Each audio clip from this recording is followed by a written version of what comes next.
Zoe reached over, grabbed me by the back of the neck, and said, "If you don't cut that out, I'll send you home in an ambulance." To which I have to say, my first mental response was, that doesn't even make sense. You don't go home in an ambulance. But why did you say that? You should have said that. Why did you say that?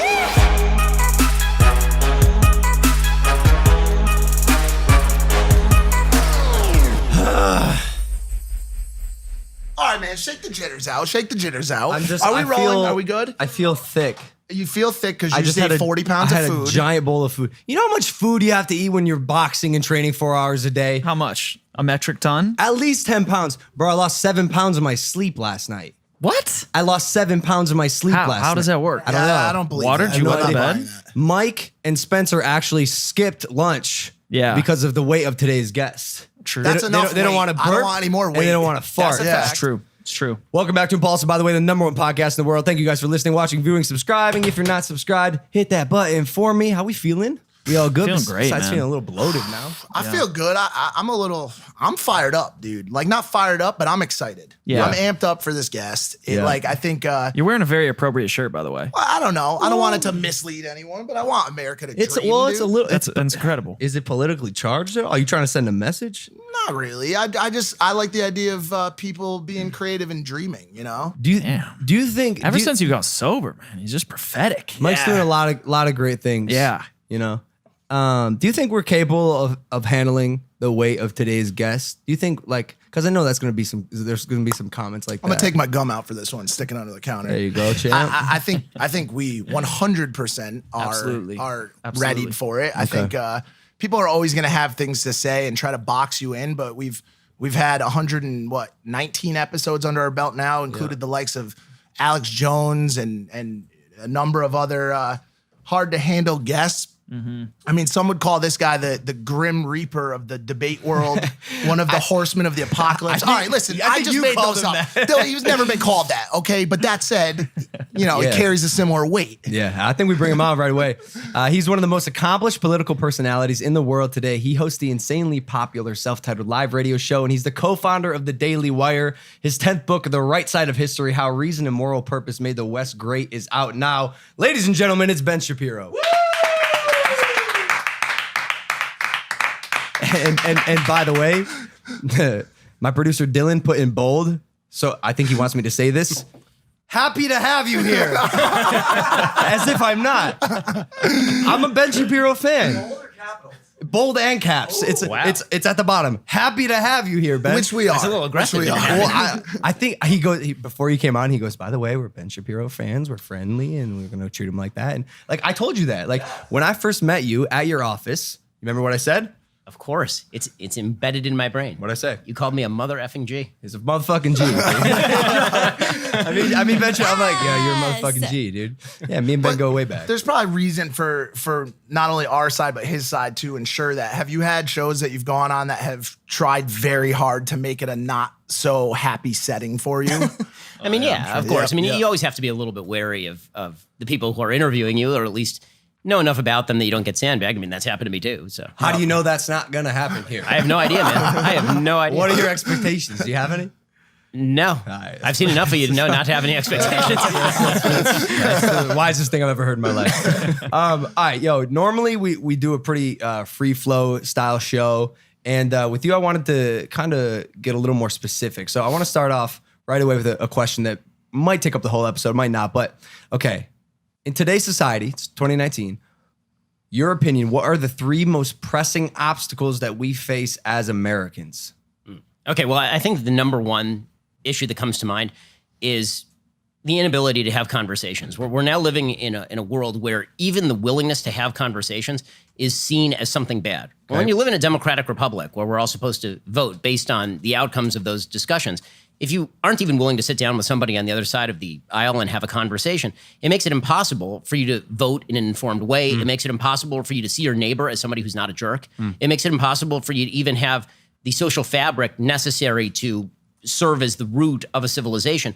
And you see this, I mean, there was an unbelievable article in the New York Times, this op-ed in the New York Times, maybe 3-4 days ago, in which they name-checked me, they name-checked a bunch of other people who are in the so-called intellectual dark web, and they said, all these people keep asking for discussion and debate just like slaveholders would. And I was like, whoa! I'm pretty sure that the thing that the slaveholders did wrong was the owning of the slaves, like the raping and the beating and like the owning of humans. Like that was probably the problem.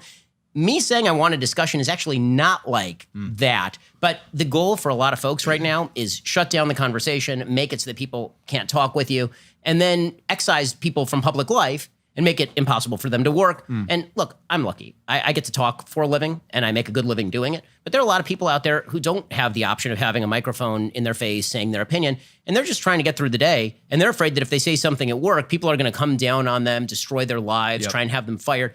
That's really not good for the country. We at least have to see each other as as friends, right? We have to see each other as Americans if we want to have those conversations. So to me, and it's happening on the right and the left. I think right now it's happening more on the political left than the political right because of the sort of woke nature of politics and the new rules that are constantly changing, and you cross a line you didn't even know was there, and suddenly something you said back in 2010, if you're Kevin Hart, means you lose a job at the Oscars, right? And this is how I end up on the same side as Dave Chappelle. I'm sure that Dave Chappelle and I disagree on a lot of stuff, but on this stuff, we are on the same page. That's because the lines are being drawn in harsh and terrible fashion. There's no such thing as repentance. There's no such thing as an honest conversation where you just go to somebody like, that thing you said 10 years ago, I thought that was really offensive. And the person's like, me too. Like, I wish I hadn't said that. That's just kind of gone. And that's really dangerous and bad. So that would be problem number one that I see facing the country. We've talked about that a lot in this show. You've actually said almost verbatim that you think that's the most dangerous thing affecting. I think in conversation, it's huge when it comes to entertainment. But I also believe it's the biggest obstacle we face from a legislative standpoint is the inability of the right and the left to come together and make any meaningful change through compromise. We just have separate aisles where the left may even know, and I'll use the left, just why not? The left may even know that something the right is proposing is the right answer to a problem, and they simply will not make a compromise just because it's the right that's proposing it, and vice versa. And so 100%. we're at a stalemate, an impasse, whatever you want to call it. I was talking with a friend of mine who teaches over at Wharton Business School maybe a couple of weeks ago, and he said, if you want to have a good conversation with someone, you start with the solution. If you want to have a bad conversation with someone, start with the problem. And what you see in politics these days is that the easiest way to get people to love you and to be interested in you is you label a problem, and then you say, it's a big problem. And the other person says, well, but I don't like your solution. Okay, well, that's because you're not taking the problem seriously enough. If you really were serious about the problem, well, I think we can all acknowledge that we're all serious about the same problems. Take gun control, right? I think we're all very serious about no one wants to see innocent people shot at a Walmart. We're all on the same page there. No one wants to see innocent kids gunned down in a classroom. We have different solutions to that, and we should be clear about what we think those solutions are. But politicians aren't in the business of trying to be clear or be specific, because then we can either think it's a good idea or a bad idea. They're in the business of trying to castigate, to hit the moral character of somebody on the other side for political gain. And that does hold true for both sides. I've been railing against this for a long time, these sort of, we disagree, therefore you're morally inferior point of view. And it bears real political fruit. The best politicians are really good at this, and they do it. I think Trump does it. I think the Democrats do it. I think pretty much everybody does it. It's an easy buck. Do you think that that ideology and that polarization from political candidates was what kind of led to the Trump presidency? And do you think that Trump as a president is more divisive than those that came before him, more polarizing? I mean, he's definitely more divisive and polarizing, but I think that he's a symptom, not the cause. So I don't think the world started spinning in November of 2016. In other words, I think that Trump happened for a reason, and it happened because a lot of people were supremely pissed off because they'd been told for years, your voice doesn't matter, no one cares about you, you're outside the mainstream, you can't be part of this conversation. And those people got sick of it, and they were like, okay, F you. And F you came in the form of Trump. I mean, Trump is not a person who knows anything about policy. He doesn't have a conservative philosophy. He brags that he's written more books than he's read. I mean, this is not somebody who people elected because they were like, oh, what amazing ideas he had. Right. They elected him because he was a giant pulsating middle finger to the establishment in a variety of ways, right? To an establishment in the media that said we can't have conversations, to an establishment that established these kind of rules of political correctness that he was constantly railing against. And listen, I think that Trump fails to make the distinction, and I talked about this a lot in 2016. I think he fails to make the distinction between being politically incorrect and just being a jackass, right? There is a difference. Being politically incorrect is saying things that have to be said because they have to be said, and if it offends people, so be it. being a jackass is saying things that don't need to be said just to be a jackass. Yeah. And there is a difference between those two things, and it's easy to conflate them. And you see Trump do this on a fairly regular basis, but he is a result of people feeling hemmed in. And the result of that is that he busts loose a lot of things. I think some of that busting loose was necessary and good. I think that he's also unleashed some real, the kind of Freudian id in American politics, and everybody's ramped it up. I mean, you've seen it. I thought it was bad in 2015, 2016. I mean, we had riots in 2015, right? Mm-hmm. But I think that you're seeing it ramp up and ramp up and ramp up to the point where it feels like something has to give. I mean, I think everybody has that feeling, like something has to, this has to calm down somehow, right? And it's not calming down, unfortunately. Before we move on to number 2, regarding your number 1, that you think the inability to converse is one of the biggest problems we face as Americans. Do you have a solution to that, or a proposed solution so that maybe people listening here could grow up and put it in the back of their mind? I mean, so a couple of things. Number 1, I think that the number 1 solution, ironically, is for people to say F you to people who want them to stop having conversations. Because right now, there's a lot of pressure on people not to have conversations. You had major figures in Hollywood just this week coming out and trying to blacklist anybody who supported Trump in Beverly Hills and saying, Eric McCormack said, literally, I will not work with anybody who voted for Trump. That's half the country, man. I mean, 63 million people voted for Trump. Right. The proper response to that is not to cave to that or to be shy. It's to say, listen, you don't want to have a conversation with me. It's because you're a jerk. It's because you're a jerk. Now, does that mean that every point of view is equally valid or equally good? Of course not. I mean, that's what we're arguing about. Yeah. But the worst solution to most things is to simply say, I'm not even going to discuss it with you. Because ironically, what ends up happening is very often you end up giving that thing a signal boost. So say that you want to fight a bad idea. You have 2 choices. You can either not fight the bad idea, you can just pretend it doesn't exist, kind of quash it, or you can come out and say, here's why this is a bad idea. Here are all the reasons why it's a bad idea. Steven Pinker, who's the he was a psychiatrist, neuropsychiatrist over at Harvard University, he did this whole speech a couple of years ago where he said, one of the reasons you're seeing extremist groups grow is because when you say to people, you can't even ask the question, people then start looking for an answer. And if you're not providing an answer, they go to the only answers they can find. And very often those answers suck and are terrible. And you'd be much better off sitting there and saying, okay, here's all the reasons why what you're saying is stupid or wrong or untrue, why it's immoral for you to say that. You at least have to knock down the other side's ideas or the bad ideas if you wish people to not believe in those ideas. If you just say to them, how dare you even ask that question? That's a terrible question for you to ask. It doesn't work in politics. It doesn't work in religion. Right? I mean, as a religious Jew, I think the number 1 reason that people leave religion, from what I see, is people go to church, they ask a tough question, or synagogue, and somebody says, you shouldn't ask that question. How dare you ask that question? It's a bad question. And people are like, well, if I can't ask the question, I'm out. So and I think the same thing's in politics. Do you think the solution then to all this is outside of politics, outside of religion? And if so, like, where is it? What does it look like? I mean, I think that the real solution is we actually have to spend some face time with each other, and we have to have conversations with each other, and we don't penalize people for engaging in the conversation. Right? The conversation is not the problem. How you deal in the conversation could be a problem, right? If you give too much credence to a terrible idea, or if you give a bad idea a signal boost. And again, you have to be careful of that, right? Like there are people who are awful people. You have a white supremacist on, and then you just don't fight them at all. You just let them, like, that's a terrible idea. If you're going to have that person on, you have to smash them with ideas and facts and demonstrate why they're wrong. You know, I think that you do have to draw a balance between who you have on. Sometimes it's not worth it. Sometimes you're giving more exposure to an idea that ought not be given exposure. But when you're talking about mainstream ideas, the Overton window, right? There's this famous idea of the Overton window, the window of acceptable discourse. I think that a lot of folks right now are trying to shrink the Overton window and say that most discourse is unacceptable. And I think they're, in response, people who are broadening the Overton window too much and saying all discourse is equally valid. I don't think that's true either. But honestly, the best way to have conversations is to recognize the person who's talking to you is not at root a bad person just because they disagree with you. And you get this so much. I mean, it's really gotten vile. It's really gotten bad. I mean, I'll be out in public with my kids and somebody will sidle up and say something nasty. This happened a couple times in the last month. It never happened to me before in my entire life.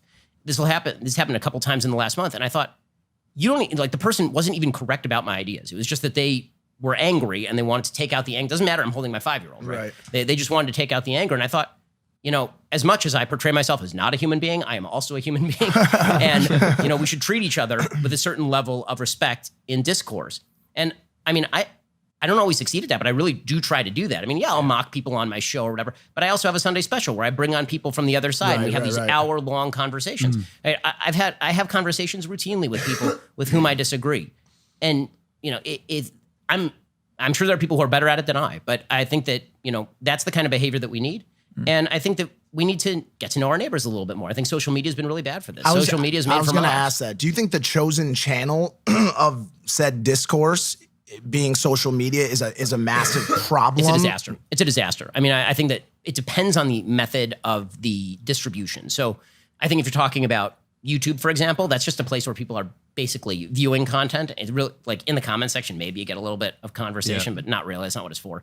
But Twitter is really bad. I mean, Twitter is a toxic place because it's a place censorship. Because it's just it's the attitude. Meaning it's a place to dunk and be dunked upon, right? It is not a place where you're going to get a long argument about nuance. Right. That's not what it's for. I mean, it's deliberately created for short attention spans in now less than 280 characters.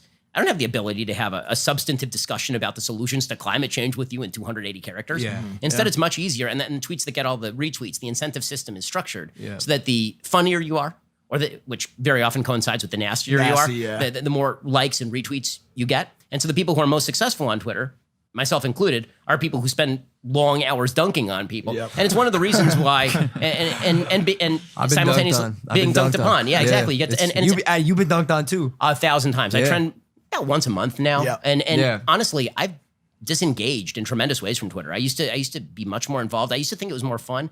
There's also been kind of a mood shift on Twitter. And that is that 10 years ago, it was basically like a chat room with kind of your friends and like people you would hang out with. And so you'd make irreverent jokes and dumb jokes and everybody knew they were jokes. And now it's, you know what we're going to do? We're going to go through your entire history. Oh my God. And we're going to dig up some dumbass thing you said 10 years ago. And we're going to take it out of context and say, this is your actual view on the thing. Yep. And this is exactly what happened to Kevin Hart, right? And it's happened to a bunch of people. It happened to Sarah Jong at the New York Times from the right. It happened to James Gunn from the right. It's happened to, this kid, Kyle Kashuv from the left. I mean, it's this constant attempt to destroy somebody with something they said 10 years ago. Well, none of us have a time machine.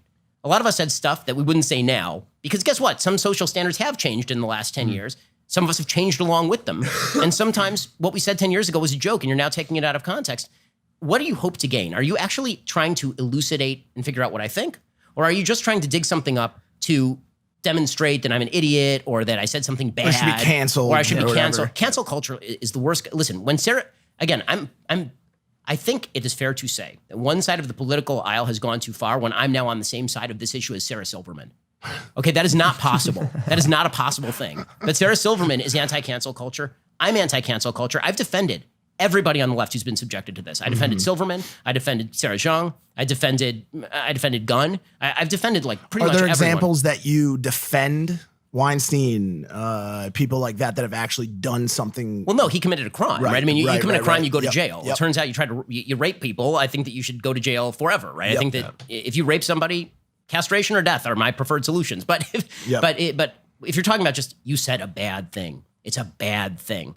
It feels like a substitute for puritanical religion, frankly. Mm-hmm. And it's worse than religion. At least in religion, it's like, oh, you did something bad in front of God. So you go to shul, you go to synagogue. You'd be forgiven for it. Right, you do some repentance, you search your own heart, you pledge to change. Now it's like, well, we're going to have a Maoist struggle session with you. You sit here and you announce all the ways in which you've been bad. And then you're like, oh, you're right. You know, I was bad. That was really bad. And then they're like, right, you were bad. Weren't you? Like, right, that's what I just said. And they're like, no. You were bad. And that means that we can no longer talk with you. You're outside the realm of acceptable discourse. Yeah. Well, okay, let's be real about this. Give them an inch to take a mile. Nobody is perfect. And the problem is what this actually leads to is this really perverse incentive structure where your incentive is not actually to apologize for the stuff you do wrong. Your best move is to double down on the stuff you did wrong. Because if you apologize, then they just club you in the face over it. We've talked about this. We've seen it. You've seen possibly the most classic example of said apology structure right here sitting next to you. We've talked about being unapologetic, and I think you've always taken that stance. It's something that I admire. I think you should apologize for stuff you do wrong, and then if they don't accept it, yourself. Go fuck yourself. Right? Yeah. You can say fuck, by the way. If you want. I know. I try not to every so often. I slip. No, it's good. You probably should, The kids will watch this That's at good. some point. Yeah, fair enough. I feel like the tides are turning big time, though. And honestly, probably because of people like ourselves that have podcasts that can actually keep fighting these You know what gave me a lot of hope?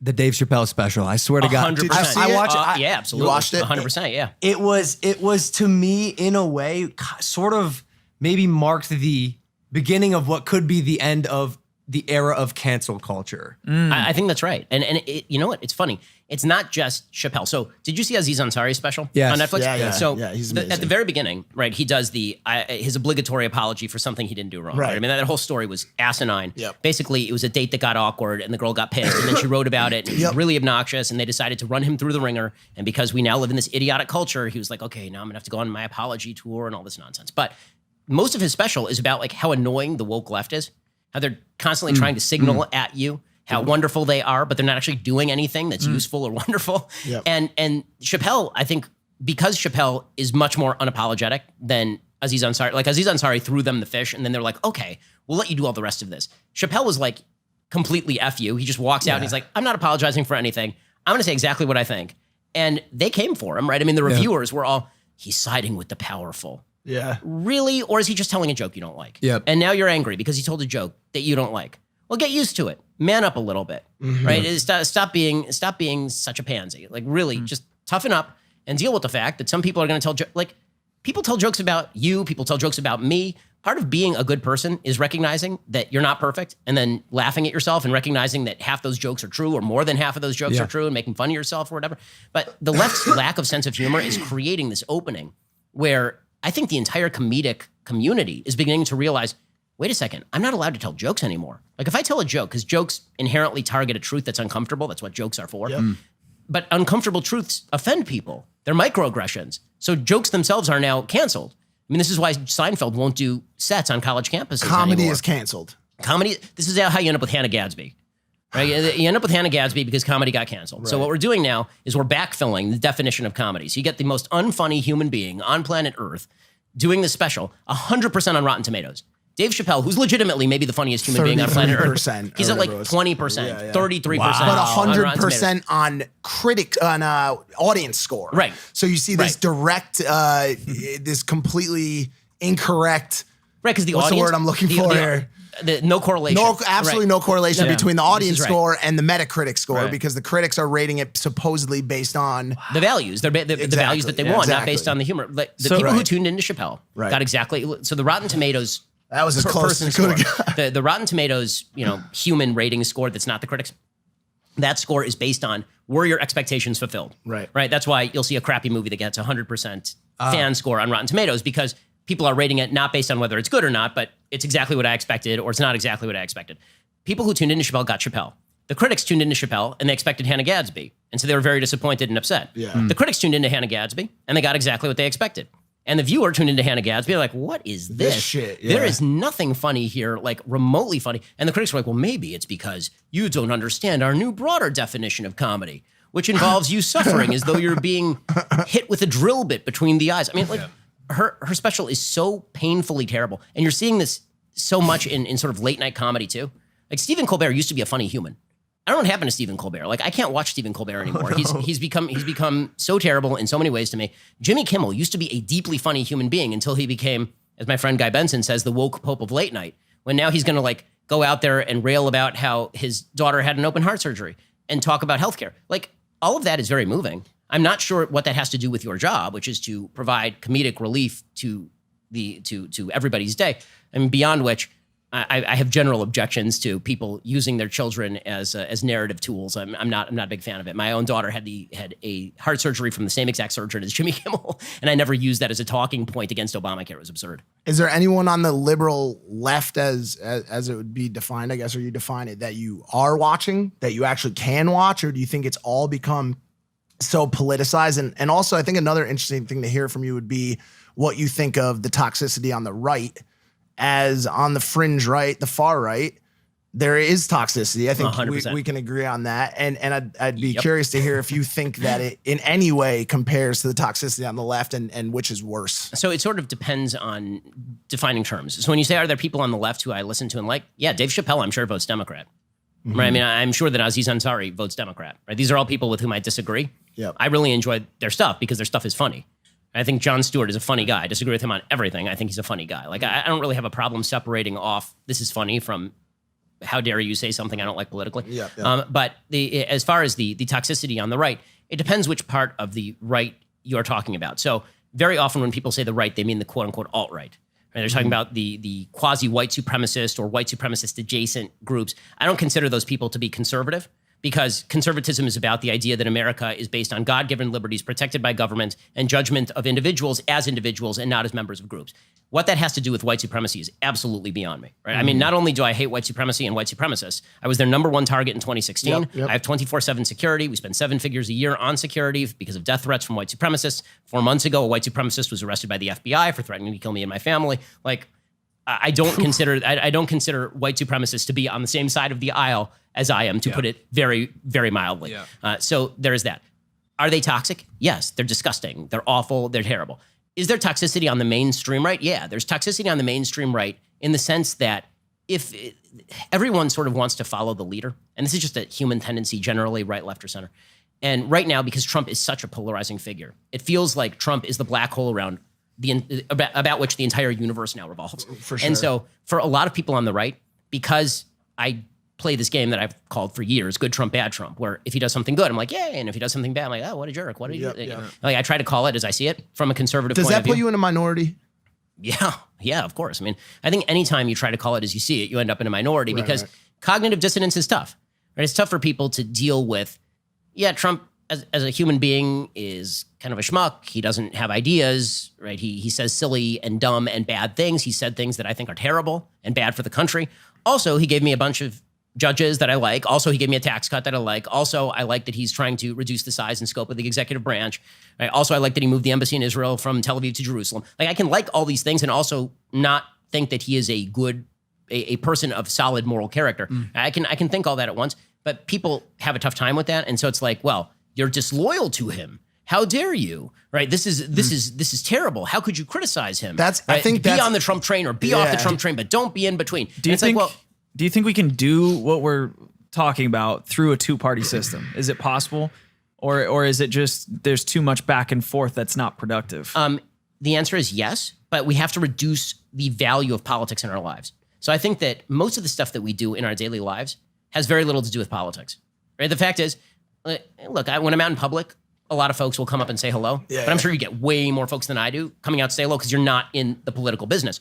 And this is true for all of the celebrities that I know who are not in politics. Like when you consume information, how much time on a daily basis do you devote to politics? The answer is maybe if you're like upper echelon in America, you're spending like half an hour a day. But that's changed dramatically since 2016, right? So that is radically increasing. It's so funny when you watch it too, because people like my mom, right? Or even certain people that I've worked with in the past, they will have this always on fiery agenda. Like I'll be like, hey, how was your weekend? Well, it was good until I saw that new truck.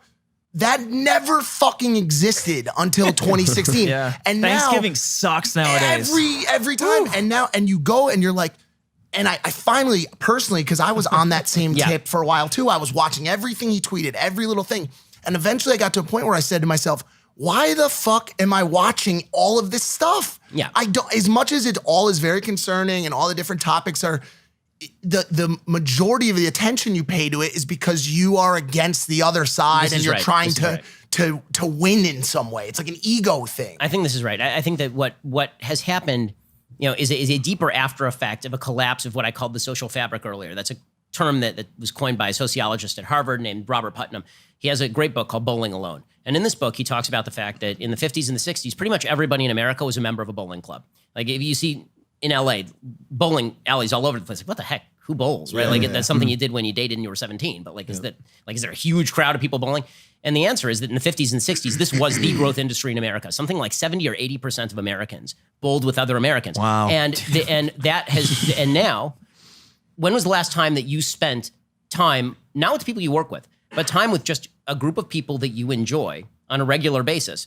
The answer is, unless you go to church or synagogue, probably never. Probably never. Outside the only places where we see other human beings now because of social media and because of travel time and because, frankly, we don't have a lot of reasons to get together anymore. The only times we see each other are in church or in synagogue or at work. That's why we got the mother tree, right? Right, boys? Yeah, there we go. This is actually the brothership. The brothership. We've got some meeting places here in the here in LA that encourage that type of that stuff's important. neighborhood behavior. We like Dave and Buster's. Yeah, so we'll do Dave and Buster's, we'll do movie theaters and stuff like that. But even then, it's a group of people who are collectively sitting on their cell phones. Right. Do you know what I'm saying? Yeah. And so you're sitting at a dinner, everyone's fucking scrolling, everyone's looking at their Instagram and who's texting who and all this. And technically like that friendly discourse, that, involvement with people of like-minded or by the way, not like-minded people, and the ability to have those healthy debates is completely absent from today's society. You do have to have a core of commonality with the people that live around you, or you're not going to have a community. I mean, there has to be something that you share in common. And it used to be that we shared, at least I think, more in common, at least aspirationally. I mean, American history is replete with suffering and people excising the other and treating gay people badly and treating black people horribly and treating lots of people horribly, treating women horribly. All of that is true. It is also true that the aspiration, which was, we believe in freedom of speech and debate and discussion. And we also believe that the government should not run every aspect of our lives. And we also believe that when we get together in church, that we can worship together. Like, these were all social institutions that were actually fairly strong. And as they began to break down, people didn't replace them with other social institutions. They replaced them with a sense of alienation and upset and anger and feeling alone and feeling isolated. And this is Putnam's point. He says a diverse society can only hold together when you have common aspirations. So he says, his line in the book is, as the diversity of a census tract goes up, he's speaking of ethnic diversity, as the diversity of a census tract goes up, the only two things that you know is that you will have an increase in protest marches and television watching. That's not a case against ethnic diversity. It is a case against his original presupposition, which was that diversity is our strength. He says diversity can be a strength. It can also be a weakness. The question as to whether it's a strength or a weakness lies in whether those diverse people have a common goal. So if you have a diverse group of people who are in the army, if you've ever met dudes in the military, that is a diverse crowd. Right? I mean, that's a bunch of different races, a bunch of different income levels. And it doesn't matter at all because their common goal is they get together, they train, they fight, they have a common goal. Right? In a business, you guys, you put together a diverse crowd of people, it doesn't matter. Yeah. And your goal is the same. Yep. You go to church together. If you all have a set of diverse experiences but the same goal, that's really good for your community. Diversity is great for a community when you have the same common aspiration. So the question for the country is, what is our common aspiration at this point? And can you even credit your neighbor with having that aspiration? Meaning, do you think that the person who sits next to you is an enemy of the future of the country? Or do you think that that person has basically the same idea as what they want for the future of the country, but they want to get there in a different way? Because that's a completely different discussion, right? Yeah. If you and I think, you know what, we both agree. We want to lower gun violence. Gun violence is terrible, right? We both agree on that. And then I say, I see some problems with your solution. Here's my solution. Maybe we can clarify and then come to some sort of agreement. That is a very different conversation than, you know what? If you disagree with my solution, it's because you don't care if kids get killed at a school. Well, now I'm your enemy. Right? You've just declared that I'm evil. What the hell am I supposed to do with that? How does a conversation take place? Turns emotional real quick. Yeah, for sure. Do you think people in some ways have gotten lazy when it comes to disputes and debates and is it always people just going to a place of, oh, you don't see my things my way, then you're a racist, or you're a transgender hater, a gun, hater, a constitution hater, which we hear a lot. Do you think people have just, because the other thing now is that everyone has a platform. Right. Everyone has a platform. And I know you've had some thoughts on that. You've had some thoughts on LeBron speaking out, right? And I've seen some stuff about that. Do you think everyone deserves to have a platform for public discourse? I mean, I think that it's good that everybody has a platform. It doesn't make you an expert on things. I mean, just because you have a mic doesn't mean you know what the hell you're talking about. And I think that is a problem. I also think that, as I say, if we lack commonality between ourselves, we find commonality in tribes. And that's what you're seeing now. You're seeing tribalism in terms of race, which is really ugly. This is what you see from the alt-right and the white supremacists. You're seeing tribalism in terms of politics, which is, if you don't love Trump, then you're my enemy. And if you even think that Trump is a human being who breathes, then you're my enemy. You're going to find a community that you surround yourself with. The question is, what is that oriented against? And one of the things that happened in American politics is that the community that America was oriented against for most of the 20th century was the Soviet Union, right? We had an external enemy. It helped unify Americans because, as much as I don't like the guy who lives next door to me, at least he ain't no commie bastard trying to nuke me, right? Yeah. And then the Soviet Union goes away, and it's like, okay, well, what do I have in common with that guy next door anyway? Do we really have all that much in common? That's what I was asking. What do you think? And even prior to that, during the height of the Cold War, do you think that any of that, any of the stuff that was happening during that time, acted as a true catalyst to isolation, a time when people started to spend more time in front of the TV watching the news, what was happening in Russia, build your bomb shelters, take care of your family. Like, do you think that that could have, in a way, acted as a catalyst to start that isolation process? I think that has less to do with the news and more the method of distribution, meaning TV is effectively addictive. I mean, it really is. I mean, as we all know, I can put my 2.5-year-old, my 3-year-old in front of TV and he will just zone out, right? He'll just zombie out. I mean, it just treats your brain in a very different way. Social media platforms are built to be addictive. They're built so that you are constantly refreshing and refreshing, and you actually get a withdrawal symptom, right? And like I was, I used to, only in the last month, I think, have I really started to try and break my addiction to Twitter. But it became like a compulsion. It was like I would reach into my pocket. I'm bored for 15 seconds. Reach into my pocket, pull it out, try and refresh Twitter, hear that kind of click. It's now been updated, put it back in my pocket. I'm sitting at dinner. Nothing's going on for 15 seconds. Is that good for family relationships? Is that good for the ability to have a conversation? Yeah, I mean, I think that all this is scary stuff. Have you guys seen the patent for the television? Have you ever seen that? No. Oh, this is super interesting. So you might want to pull this up. They found that physiological effects have been observed in a human being subject in response to stimulation of the skin with weak electromagnetic fields that are pulsed with certain frequencies near 0.5 hertz or 2.4 hertz. Such as to excite a sensory resonance. Yeah. So the TV is actually, when you look at the patent, it's designed to do that. It's designed to, like you said, have kids zombie out, have us zombie out and just tune into that frequency that television's emitting. Well, also, I think that evolutionarily, we are built to watch what the creatures around us are doing, mainly for adaptive reasons, right? You don't want to get killed by the guy sitting next to you. Yeah. But if you have interesting things that other people are doing in front of you 24 hours a day, I mean, we were built to do that. We were built to watch that but those people aren't coming out of the TV, right? But we still have that same reaction, which is that people are going to come out of the TV. They threaten us. It's bad. We have to stop them. And this is the really concerning thing. And I see this on college campuses a lot. The conflation of speech I don't like with violence. So when I went to Berkeley, it required 600 police officers that was big. for me to go speak at Berkeley. I mean, they had the Stadies on reserve because Antifa was threatening stuff. My speech was literally about free speech. It was I think, pretty uncontroversial. The entire thing was just free speech is good. 600 police officers are required for this sort of thing. And the people outside were chanting. And what they were chanting was, speech is violence. This is literally what they were chanting. Speech is violence. And I thought to myself, are you insane?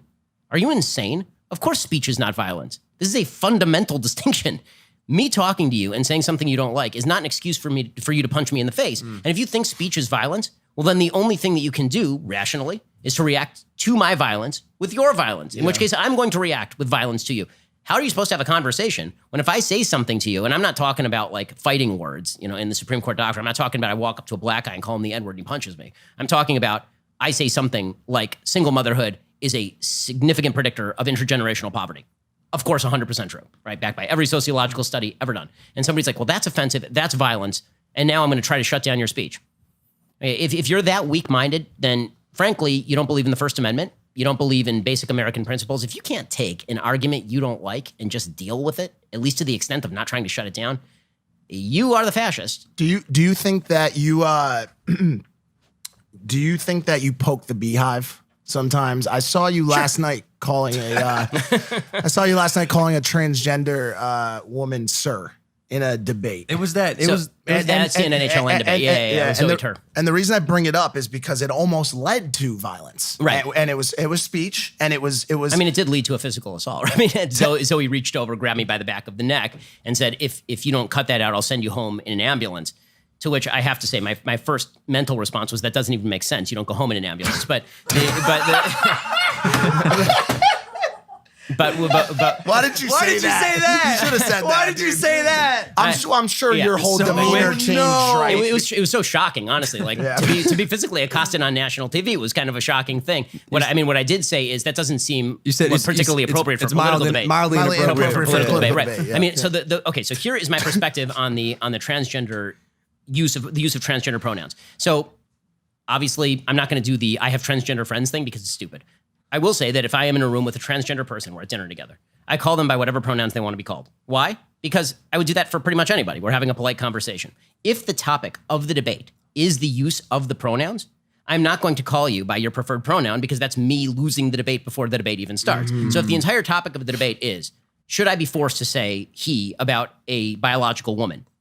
And that's the entire topic of the debate. Then the moment I say he about you, I've lost the debate. So the answer is no.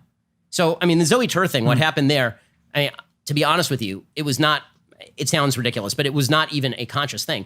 Zoe Tur, his voice, he's a man, he's a biological man. His voice is lower than mine. And Zoe Tur was sitting next to me and saying, you don't know anything about biology, little boy. You don't know anything about biology, little boy. And I said, so what is your biology, sir? And this prompted the entire blow up. Now, if I were out to dinner with Zoe Tur, I'd call Zoe Tur by whatever Zoe Tur wanted to be called by. But the entire debate was whether biological women are in fact men and should be called such, or vice versa. And so I make a very stark distinction between public debate and public fora and how I treat people privately, because they are very different. The entire argument is not made for the benefit of Zoe Tur. The entire argument is made for the benefit of the viewer. And Zoe Tur's biology was relevant to that debate because presumably the reason Zoe Tur was on the program was specifically to discuss his biology, right? To discuss why he is a woman, despite the fact that he's a biological man. So I was not willing to give up that point, and my unwillingness to give up the point became the issue. It looks like I'm trying to poke the bear there. I really, and there are certain situations where obviously I have. I really, when it happened, I didn't think to myself, I'm deliberately trying to be provocative. I should have seen it coming, frankly, because the producer backstage before the thing starts says, I used to produce for Jerry Springer. I should have, at that point, I should be like, I see which way this is going. When we talk about, because we watch you, by the way, like we'll pull up your stuff, watch your. Thanks. And by the way, debates. I will say, I hope that you also watch, people on the left, right? I always say on my own show, I always say people should watch Pod Save America. I don't think they return the courtesy, but you should always watch both sides and then make up your mind. And I think one of the most polarizing, conversations that you have is this transgender, transphobia, gender dysphoria conversation. And the question we landed on, I'll speak for myself. I landed on and discussed a lot last night in preparation for this was, why do you care? It was a question we kept coming back to. Why do you care if Johnny wants to be Susie? Or, by the way, 10 years from now, Susie wants to be a cactus. Okay, so I don't care if you're an adult. I really don't care. I mean, if you're an adult, I've never stumped against anybody getting a surgery they want to get or hormone treatment they want to get as an adult. That's a you issue. I mean, that's your decision. You're a responsible adult. I'm a libertarian. Do whatever it is that you want to do. If you are now mandating that I misuse the English language in order to flatter your sense of self, the answer is no. I'm not going to do that. And I don't think anyone should be forced to do that. Because if we do not share common definitions of words, we cannot have conversations with one another. If you want to say, I am a trans woman, but a biological male, we are on the same page. If you want me to call you a she in the same way that my wife is a she and use the same pronoun to describe you and my wife and you're a biological male, the answer is no, because you are not similar to my wife. My wife is a biological female. So yeah, I think it kind of, the image that comes into my mind is when you go to a restaurant, there's now gender neutral. And what I see is, there's these people who have this identity, like everybody needs to conform to my identity, instead of, how about if you're a transgender, become successful, open up your own restaurant and start to, have gender neutral signs on your own establishment? Isn't that more active than just complaining about it? I feel like expecting a person to go into business if they want to be a gardener to have their own establishment to justify their use of bathrooms. It's one example. It seems a little bit of a stretch. You lost me there, Spence. But I see what you're basically making a route for yourself. There's action, right? Yeah. Instead of walking into a place and getting offended. Between governmental action and private action, correct, which is an important thing, right? I mean, I think that businesses should be. By the way, if you're transgender, you should be allowed to boycott whatever business you want to, right? You should be. I'm not telling everybody you got to listen to my show. I don't think you have to agree with me. Mm-hmm. What I am saying is you don't get to point a government gun in my face and threaten to throw me in jail if I refuse to pretend that a biological man is actually a woman. That's not something I'm willing to do. Are you unwilling to compromise on terminology that is inflammatory, whether or not the government says you should or society says you should? So, for example, 40 years ago, 50 years ago, the N-word was heavily used in everyday conversation. I don't know, maybe a little bit further back. Let's not get into exact numbers, right? But of course, there's a very large difference between using the inherently derogatory term, the N-word, which is obviously a term that goes all the way back to slavery and is offensive on every level. I'm calling you right now. He is sitting right here, right? There's a dude. Yep. He's sitting right here. Am I deriding him? The answer is no. There's a woman sitting in the audience or back there. It's a she. Right, that's a woman. Am I deriding her? No. There's nothing inherently based on their belief system And by the way, I'm with you on it, but based on their belief system, you are deriding them or making a derogatory or inflammatory terminology towards them by not, I guess to your point, by not seeing things the way they see things. So once again, frankly, by seeing things in an objectively based way, meaning that it's not that I am making a different argument about the nature of he and she. I am making a biologically, factually, objectively verifiable argument about he and she, namely that there is such a thing as biology, that all mammalian species are dichotomous in terms of sex. There are people who are intersex. If you wanted to create a different pronoun for people who are intersex, that makes some sense to me because those are people who are intersex. But if your argument is that Caitlyn Jenner is a woman, Caitlyn Jenner is not a woman. Caitlyn Jenner is a man. Now, I'm happy to call Caitlyn Jenner. People can change because what your name is, what we call you, that's subjective, right? You get to define that for everybody else. But you do not get to redefine fundamental terms of human biology simply because you have a subjective feeling about yourself. This is my main objection. Beyond pronouns and what people expect you to address them as, do you have an agenda per se? I guess like what's the win here? Because like you've also said you've referred to being transgender as some sort of delusion, a mental disorder. It is a mental disorder. I mean, under the DSM, it's a mental disorder. It's gender identity disorder or gender dysphoria. So then now that's not an insult. That's a medical. The DSM is the medically sworn by body of work. Right. So now what though? So there is no now what. I mean, it's just we are debating right now whether facts are even allowed to be stated. Right. This is my main issue here. Okay. That's what I'm asking. Is that if you even say these things, then this is considered so controversial that you should be excised from polite society. But say we get past that, to LP's point, and say you win, not that it has to be a winner, but what's the end game for that people can say what they want, particularly when it happens to be true. And also that people, I mean, there are some actual practical ramifications to this. So legally speaking, for example, right now there's an attempt to take Title IX and apply it to transgender people, which makes no sense at all. Okay, so Title IX obviously was established to create more opportunity for female equality in a variety of industries, including in college sports, for example. Okay, so to take the most obvious example, let's say that now we redefine female to mean you define yourself as female. Okay, we've seen this happen in MMA. It ain't pretty. Okay, when a biological male decides to fight MMA like Fallon Fox with a biological female, it does not end well for the biological female because it turns out that biological females are not built the same way on average as biological males. We've seen this happen in high school and college sports, where you've seen male athletes who perform pretty well as males, but they aren't top notch, suddenly go into female sports and they're dominating, right? I mean, you do see this sort of stuff happening, and I don't understand how you can simultaneously claim that you are a feminist standing up for women and also claim that a man can be a woman. Right? That seems puzzling to me. There are a lot of internal contradictions here, logically speaking. And when it comes to public policy, which is what I talk about most days, it depends on, the ramifications that you're asking about depends on the policy that is sought, for example. So for example, take the separate bathroom issue. So frankly, I don't really care where people go to the bathroom. Right? I really don't. What I do care about is that when my 5-year-old daughter is in a bathroom with my wife and a biological male walks in, not even, let's take the most obvious example, not even a male who has had surgeries or hormone treatments to look like a woman, which at least it argues to me that there should be a different level of threat perceived by the people in the bathroom. Yeah. But let's say that you, Logan Paul, decide that you are going to identify that you are now transgender, and I'm not being facetious, and you walk into a restroom with my wife and my daughter, and my wife suddenly feels a threat. Is she wrong to feel a threat? I think the answer is absolutely not. Why in the world would she be wrong to feel a threat? The same people who are arguing that women ought to be afraid of toxic masculinity are arguing that a man can be a woman. How is that even logically coherent? I mean, are you saying that my wife is the problem in this situation because she feels a threat that she perceives from a biological male who walks in because he subjectively defines himself as female? I don't see that as logical in any way. To counter that, in Erewhon, right?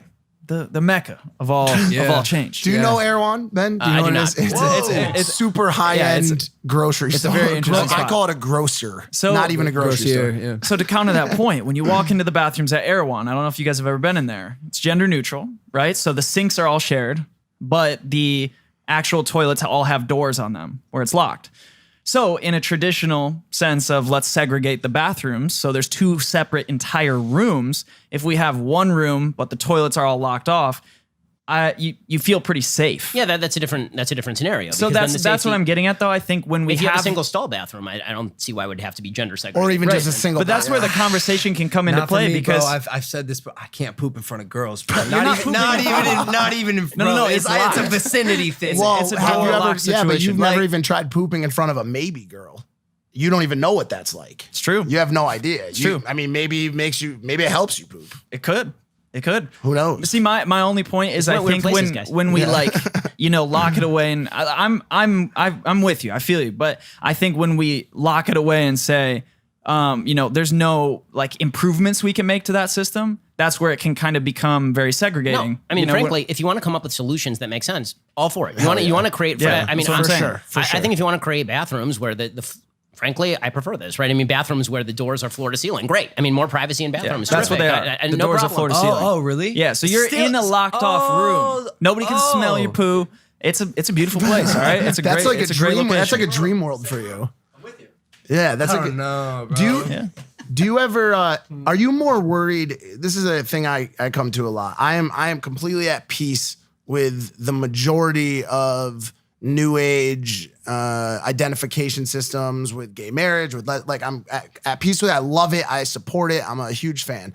Where I start to worry a little bit is, are you more worried about where we are now or where this potentially leads? Well, I think that we are getting very close to where it potentially leads. So I was in favor of the legalization of same-sex marriage before Obergefell. And the reason I is not because I'm not a traditional marriage advocate. Like, I think that traditional marriage and same-sex marriage were designed for different purposes. I think traditional marriage was designed for the creation and rearing of children, whereas same-sex marriage obviously is not primarily designed for that for biological reasons. It's designed for two people who love each other to live with one another. That's fine. The problem that I see is that once you start encoding that in state law, the next move is to call everyone who disagrees with that, who agrees with that distinction, a bigot, and then to remove their tax-exempt status from them. So, to take an example, I think— That's what I was talking about. Right, so to take an example, this is obviously happening right now. There's a baker in Colorado. The baker in Colorado is a religious Christian. And he says, listen, you want to be same-sex married? Fine, that's cool, do what you want.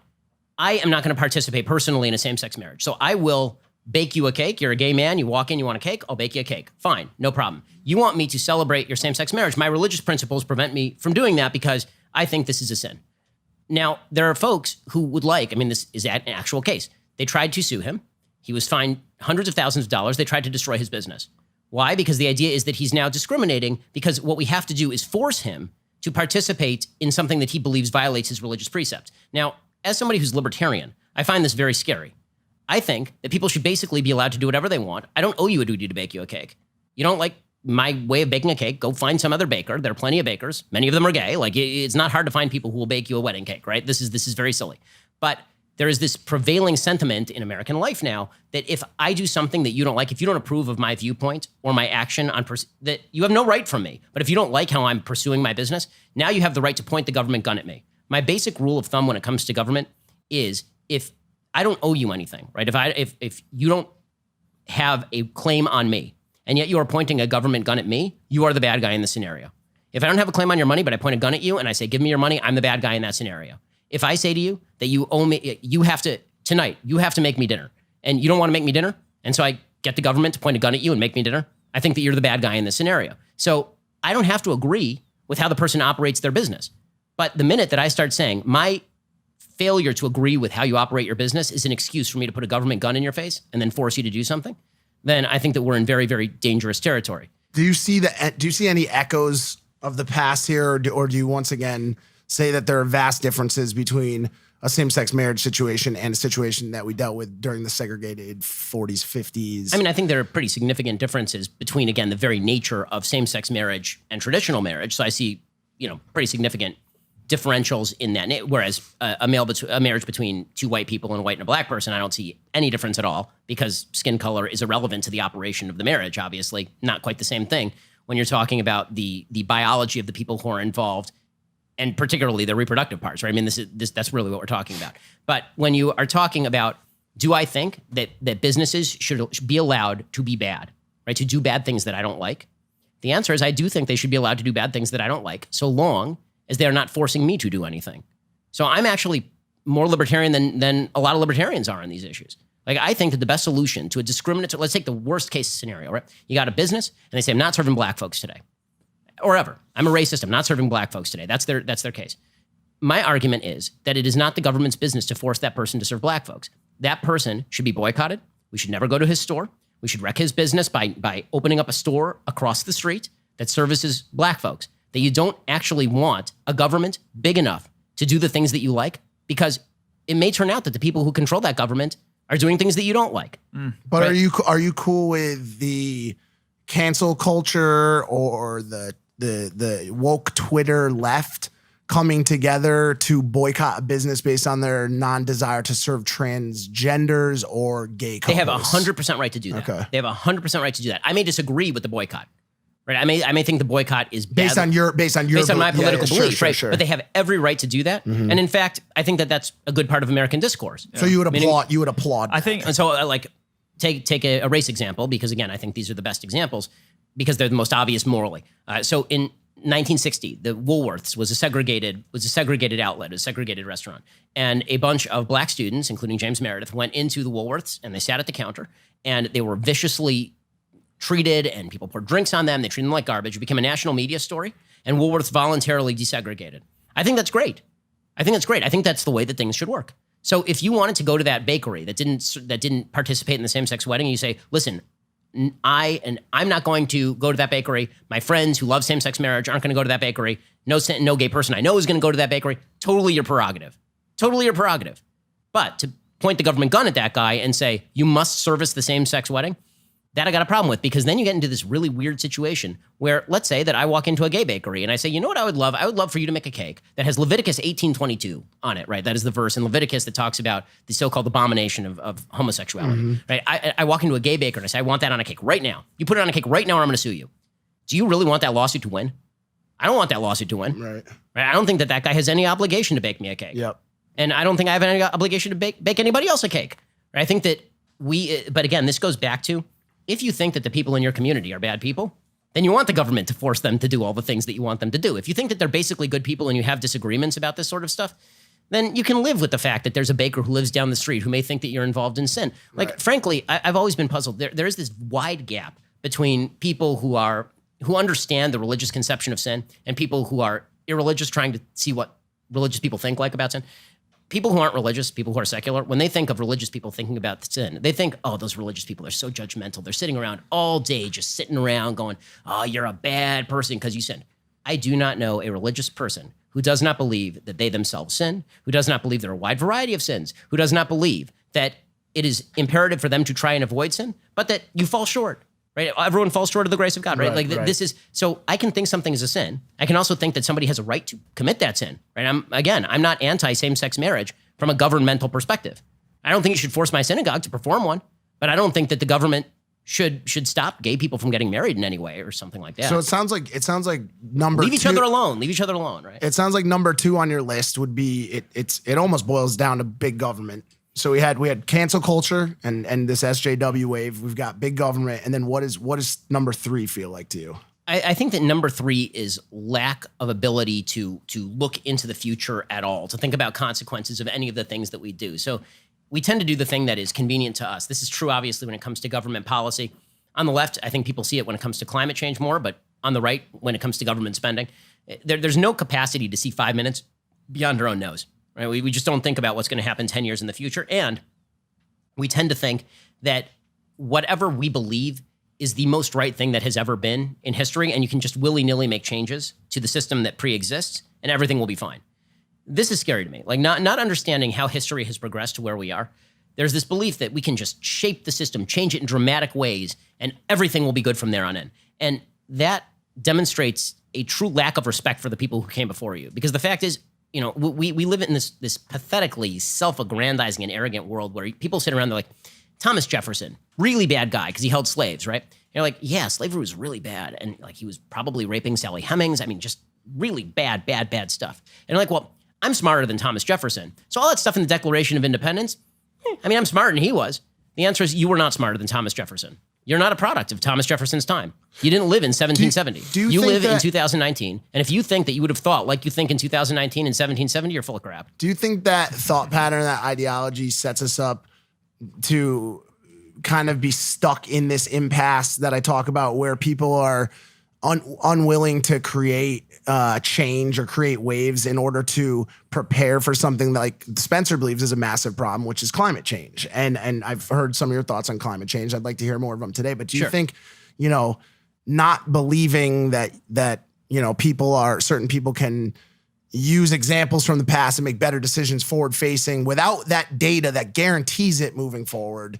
Do you think that puts us in a bad place where we're not preparing for something that some people are saying is guaranteed to happen? Well, again, I think the data should always be the foundation of any political argument and most arguments that you make generally. In fact, the person who's trying to stop you from disseminating data is usually the problem in the conversation. Absolutely. And you do see this on a variety of levels. You've seen certain studies shut down because they're politically incorrect when it comes to sexuality. You've seen them shut down on the right when it comes to climate change. I don't like any of that stuff. More information is better, right? I mean, more data is better. So all of that, all of that is good. But to go back to sort of the general point that I'm making about the past, we have to treat the past with enough respect to try and keep the stuff that was good while getting rid of the stuff that was bad. And instead, it's like we want to remake the world every generation. And that is a huge mistake. G.K. Chesterton, this famous Catholic theologian, he famously suggested that the difference between sort of the left and the right politically is that if you're on the left and you come across a fence in the road and you don't know why it's there, it's just a fence in the middle of the road. What the hell is it doing there? Your first instinct is, I'm ripping out that fence. I don't know what the hell this is doing here. What is it doing? If you're on the right, your first instinct is, I don't know what this fence is doing here. I better go down to the library, figure out what the fence is doing here. And then if it turns out that the fence isn't there for any reason, then we can talk about removing it. I think that shouldn't be a left-right thing. I think that should be a reasonable person, not reasonable person thing. Meaning like we should just try and figure out exactly maybe why these social institutions were in place before we take a wrecking ball to them.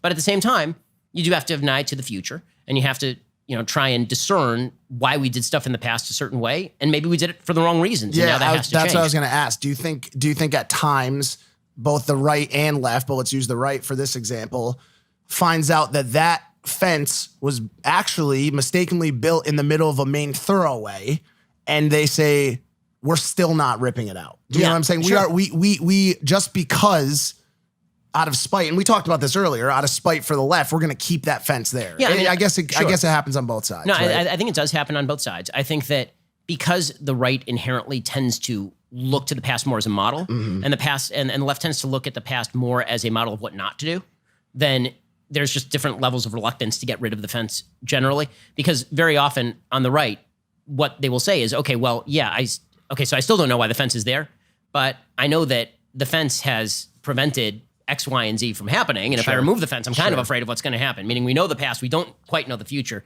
So we're hesitant to remove it, even if we don't know the exact reason behind it. So I guess what I would say is we have to treat the people who came before us with enough respect to try and get into their heads for a moment and say, okay, what were they thinking? Why was that wrong when it was wrong? So that we understand why it's wrong now. It's not just wrong because you feel like it's wrong today.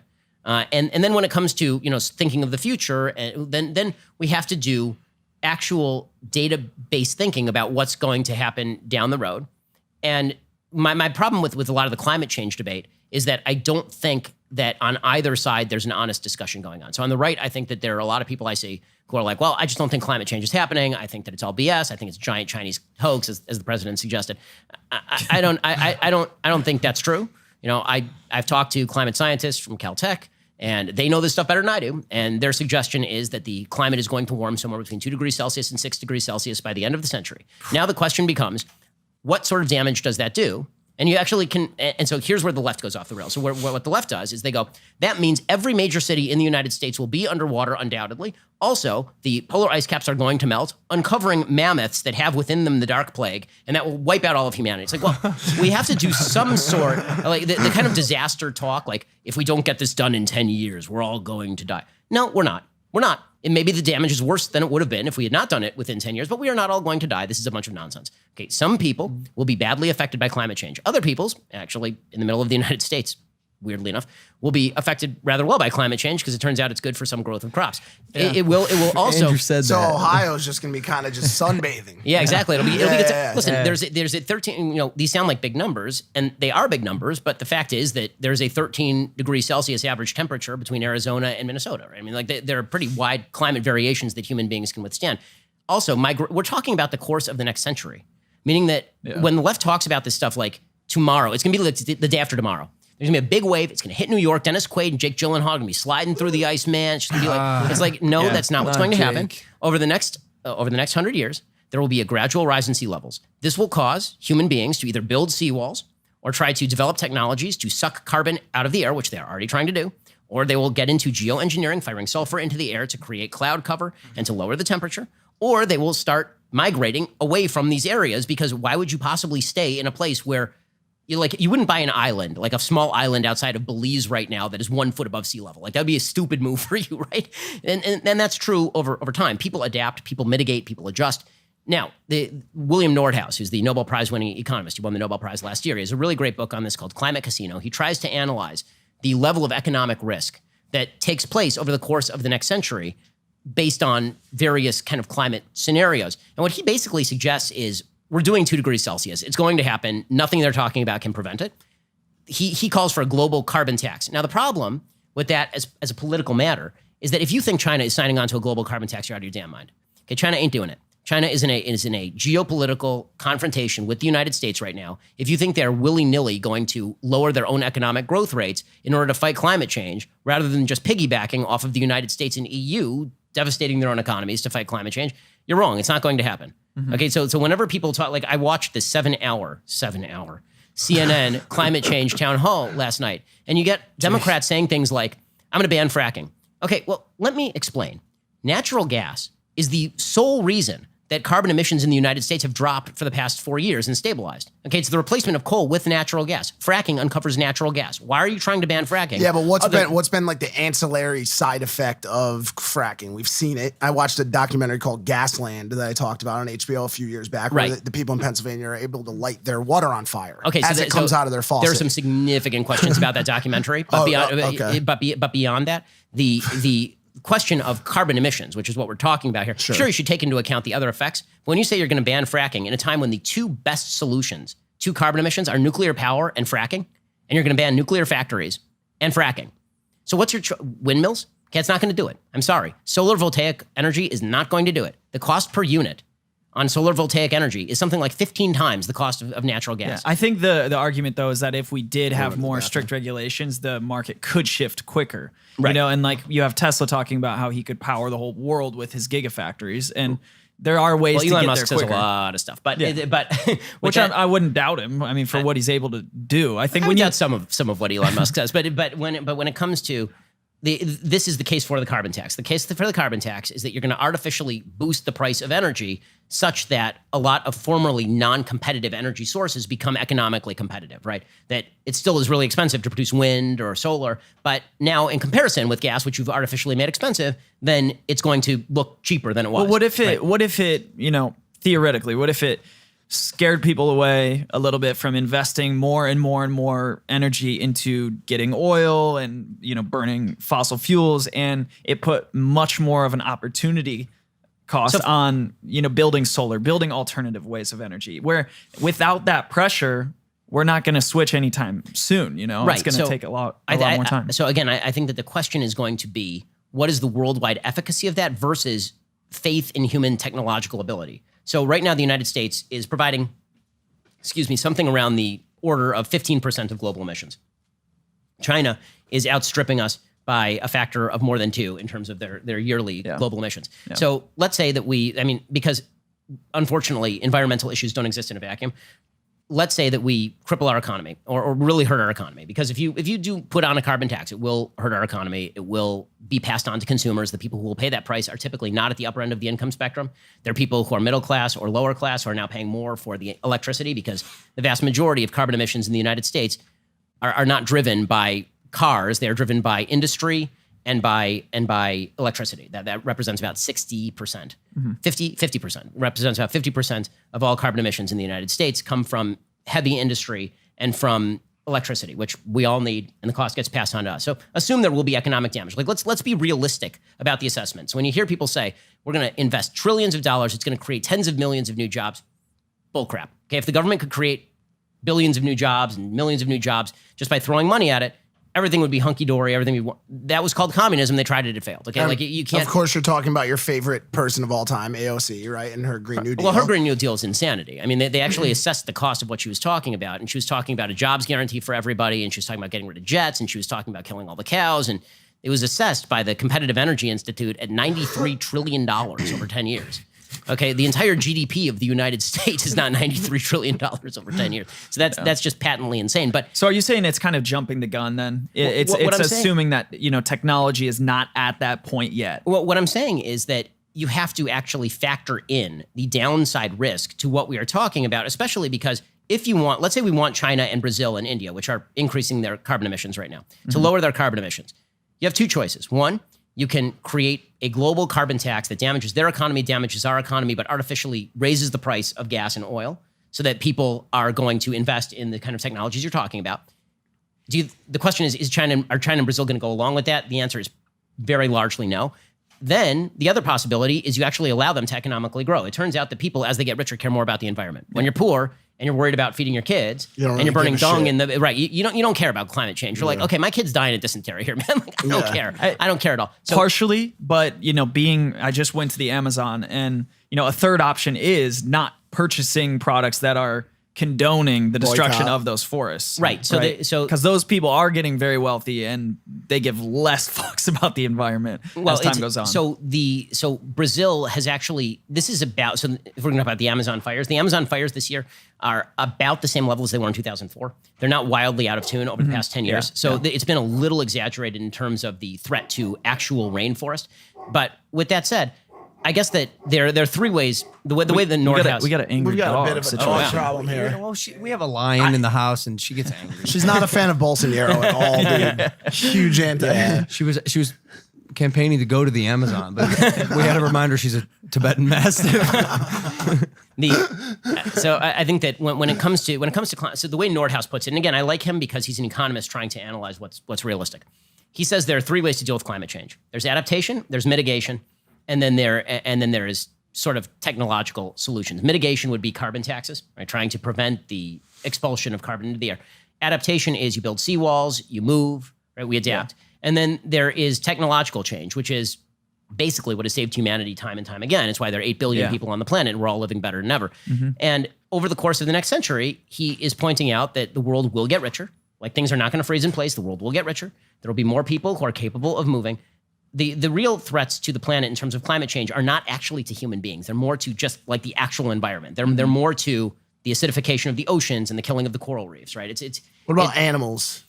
Well, he says that the number of animal extinctions is a little exaggerated in terms of people have been sort of counting subspecies as species.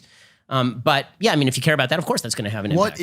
Go ahead. What were you going to say? Do you think we need sharks? All right, that's exactly where I was going.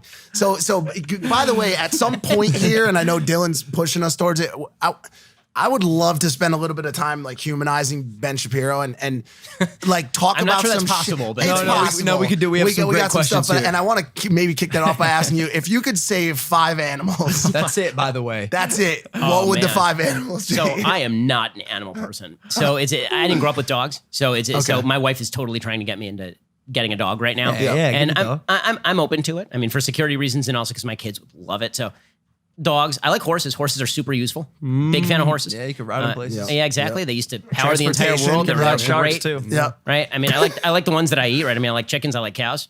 Okay. Big fan of 4. chickens and cows. Pull an exotic here. Come on. You got something. Man, Maybe like I'm not an frogs or animal. something? Like a Bengal tiger? Again, my diet, I keep kosher. It's pretty restrictive. So basically, it's beef and chicken and fish. That's pretty much it, right? Like, okay. And only kosher types of fish because the others I can't eat. So right, I mean, right. I'm pretty user friendly when it comes to the animal. Just so you know, community. Spencer chose sharks, birds, and frogs. Wait, there's one. Well, it's because I don't eat them. So why, I think sharks are lit. Well, you eat. They're really cool. You eat chicken eggs. You eat the egg before it even gets a chance to be a chicken. It does not become a chicken though all the time. It has to be fertilized. Your stomach is a Planned Parenthood. No, it's not. You are an abortion factory for chickens. Yes, you It are. is not. We had this talk just before. Chickens lay eggs no matter what. Unless they're fertilized, they won't hatch. Ben, what's your favorite cereal? Okay, I'm gonna go off the board here. You ready for this? Crispecks. Whoa, is that the square? Wow. The No, squares? the hexagons, right? Yeah, that's right. They're the ones that they're half corn checks and half rice checks, and they're unavailable anywhere. And I ordered them in bulk from Amazon. Really? Yeah, no, I'm not kidding you. I don't know This is a real why thing. that slightly doesn't surprise Doesn't me. surprise I don't me know at why. because it's the most boring, obnoxious cereal in the world. That would be it right there. My dad was a fan of these. Always had the Crispix line. Oh yeah, that's solid stuff right What do there. you put in it? Do you drink milk. Just milk. Dairy milk. Yeah, dairy milk. yeah. Where do you, okay, hold on a sec. So where do you live right now? Are you? I mean, I shit. don't Give really me a wanna say state. it, Give me but a state. California. Okay, you're in Yeah. California. That is a mortal sin in California. To drink milk? Dairy milk. Dairy you milk. are a. Oh, You are. yeah. You can still clip your nails in public places. You could eat a steak on a school bus. If as soon as you break that dairy milk out, you are a caveman, a sinner, and just a murderer at that point. Because listen, I drink dairy milk, and people think I am out of my you? fucking mind. You actually Yes. do? I didn't know I that. have chocolate milk Still once to this day. every 3 I can't believe days. it. I can't believe. No, I just Why would you not? It's one of God's great creations. I just like almond milk better. You like it better? It Oh, you're tastes so like full of shit, dude. crayons. You don't like it better. You're just saying that. Did I get LA'd? Yo, I might have gotten LA'd. I wear rings now, dude. There's a Like big crowd I have a out Laura there. Piana hat. Like There's a big crowd out there that respects almond milk. Jeff was trust me. telling me, bro, like, nah. You did get LA LA changed though. me. Yeah, Yeah, you did. Yeah, get I do bodied. almond milk and oat milk now. Yeah? That's the next What's that one. thing? Oat milk. Oat milk. You see the yeah. propaganda? I didn't know oats make milk until then. Now you know. The All right. propaganda, he said. Ben, when was your first kiss?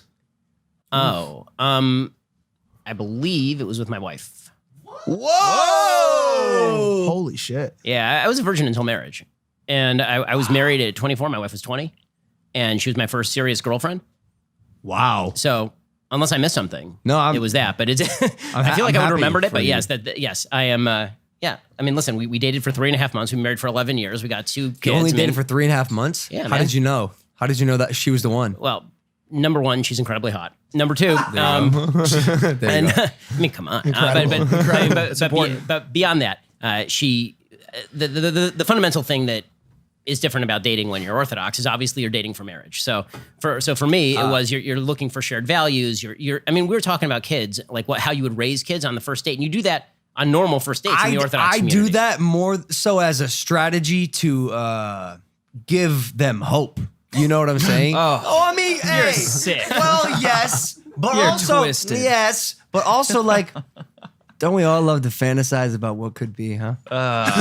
Like, don't tell me you haven't gone on a first date and you're like, yo, how crazy would it be if we got married? I and generally had don't kids, say that. and this is our first date, and we get to tell them this story. Right, but I don't do it to give them hope. I'm like making sure this Oh, yeah, chick is like not crazy. I'm a sicko, bro. I'm a sick fuck. Do you think that allegiance to your values on the religious side gives you a more of a ground to stand on from a debate standpoint? And also want to ask you, as properly as possible about the yarmulke. Okay, And yeah. about There's nothing improper about asking about yarmulke. You're cool. And Yeah. do you think that it ever provides that you ever find yourself utilizing either the yarmulke or your religion as a fallback when you find yourself in a defensive stance? I mean, I hope not. Okay. I hope not. It's a bad argument. Like I don't cite the Bible as a source for my arguments, and if I did, I feel like it's a bad argument because the person I'm talking with rarely shares that frame of reference. So what difference would it make? I think he's saying like, so on the hierarchy, I think straight white Jew is just slightly above straight white Christian. Yeah, you got us. We're at the bottom. Yeah, Oh, no, oh, that's okay, right. so No, we are. We're fucked. No, So we defeat you, but only very, very, very Slightly, marginal, like, yeah. We're wedged between Backs successful against the wall. Asians Yeah. and white men. This is right. We can't find this intersectional hierarchy, hierarchy. by the way. We Oh, I mean, I can draw it had for you. I mean, I can What- put it on what like it- a napkin. What Yeah. is it? It's I mean, it varies based on period, but right now it would probably be transgender folks, and then gay folks, and then black folks, and then Latinos, and then women, and then Asians, and then Jews, and then white people. Yeah. Right. I mean, that's pretty much how it goes in terms of like the privilege hierarchy. They just reverse that and call it the privilege hierarchy. So that really is not saying anything super controversial. They would say that in terms of privilege, those people at the bottom that I'm putting there are actually at the top because they're the most privileged people in America, and the people at the bottom right now are transgender. The least privileged people are transgenders. That's how folks. We took questions from Twitter, and one of the girls said, "I'm worried to watch this," and she said, "Just make sure he checks his privilege." So I'm so sick of that shit. I'm sorry. Like if you want to tell me that I am privileged, there are certain ways in which I am privileged. There are certain ways in which we are all privileged, frankly. And the level of privilege obviously differs by your life story, right? Like thank God, my biggest privilege, I grew up in a stable 2-parent household. That is my number one privilege. My parents are wonderful, wonderful people, right? That is my number one privilege. And I grew up in a pretty solidly middle-class household for most of my childhood. I mean, until I was 11, we were living in like an 1,100 square foot house. I have 3 younger sisters. I shared a room with all of my siblings, and we had 1 bathroom for 6 people. So it wasn't like we grew up loaded or anything, but it is a privilege to live with 2 parents who love you, take care of you, provide for you, share a set of values with you. Is that the greatest privilege? And it is the most important privilege in America. Do you think it could in some ways be the biggest solution to a lot of the problems that we have in the country? Absolutely. I think it is the biggest solution to most of the problems that folks have in the country right now. I mean, as I said before, is the same. Growing up with a single mom, and this is not a rip on single moms, this is just a fact of life, is the single best predictor of intergenerational poverty in America right now. Meaning that you're growing up with one income, and a mom who's at work all the time isn't there to take care of you as much. I mean, obviously, I had it easy from the parental perspective. I had it easy in the sense that I grew up in a free country where I can practice my religion openly, and I can wear a kippah, and I can be successful, and all of that's wonderful, right? I grew up, as I say, middle class, and then probably upper middle class as we got a little older. My parents could afford to put me into private day school, right? I mean, there's certain privileges that I have had. Now, how much of that is due to my victimization of others? None. Okay, none of those things are about me victimizing anybody else or my parents victimizing anybody else. And I'm really sick of this nonsense where, because I acknowledge that I have been privileged to have good things happen to me in my life, that is because I victimized somebody else. My success does not come at the expense of your failure. And this basic notion is deeply disturbing and divisive and ugly. Okay, the fact is that if you can point out a place where I hurt somebody and I kept somebody down, then that's me doing something wrong. But if you're saying that just by dint of the fact that I grew up in a 2-parent household, that I've somehow victimized you, go F yourself, man. That's not a thing. Are you willing to agree that, use the word failure, are you willing to agree that there is, on the flip side of the spectrum, some non-privileged? Of course. I mean, of course. And when I say failure, I don't mean like your chosen failure by that. I just mean like in the contrast between the word success and failure. But but obviously, okay, so examples of non-privilege. You grew up in a single mother household. Your dad wasn't around. Somebody went to jail. You grew up in a poor area. You had less educational opportunity because the schools suck. You have a health problem. Right? There are all sorts of things that crop up in people's lives. And of course, those are areas of difficulty. And we should be looking to help our neighbors. I mean, I give a lot of charity specifically for this reason, because we should be looking to help our neighbors and create institutions that help people out. But that is not the same as saying that somebody who is successful is therefore guilty of doing something. And that's what the privilege, the woke privilege brigade is all about. It's not about how do we help the person at the bottom, how do we help the person who's had a setback. It's about how do we punish the person at the top and blame them for the setback for the person at the bottom. That is a bunch of horseshit. Yes. Okay, Bill Gates is not rich because you are poor. Bill Gates is rich because Bill Gates provided a product that millions of Americans bought and it made their lives better. The real problem is that you're poor. And so the question is, that's not a problem with you, obviously. Maybe it is. Maybe you made bad decisions, but maybe it's not. The question is, how do we make you not poor, right? How do we get you to make decisions that are better? How do we help you overcome things that were not your decision?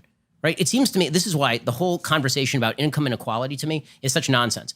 The question is not are the rich richer and the poor are poorer. The question is, why are the poor poor and how do we make them richer?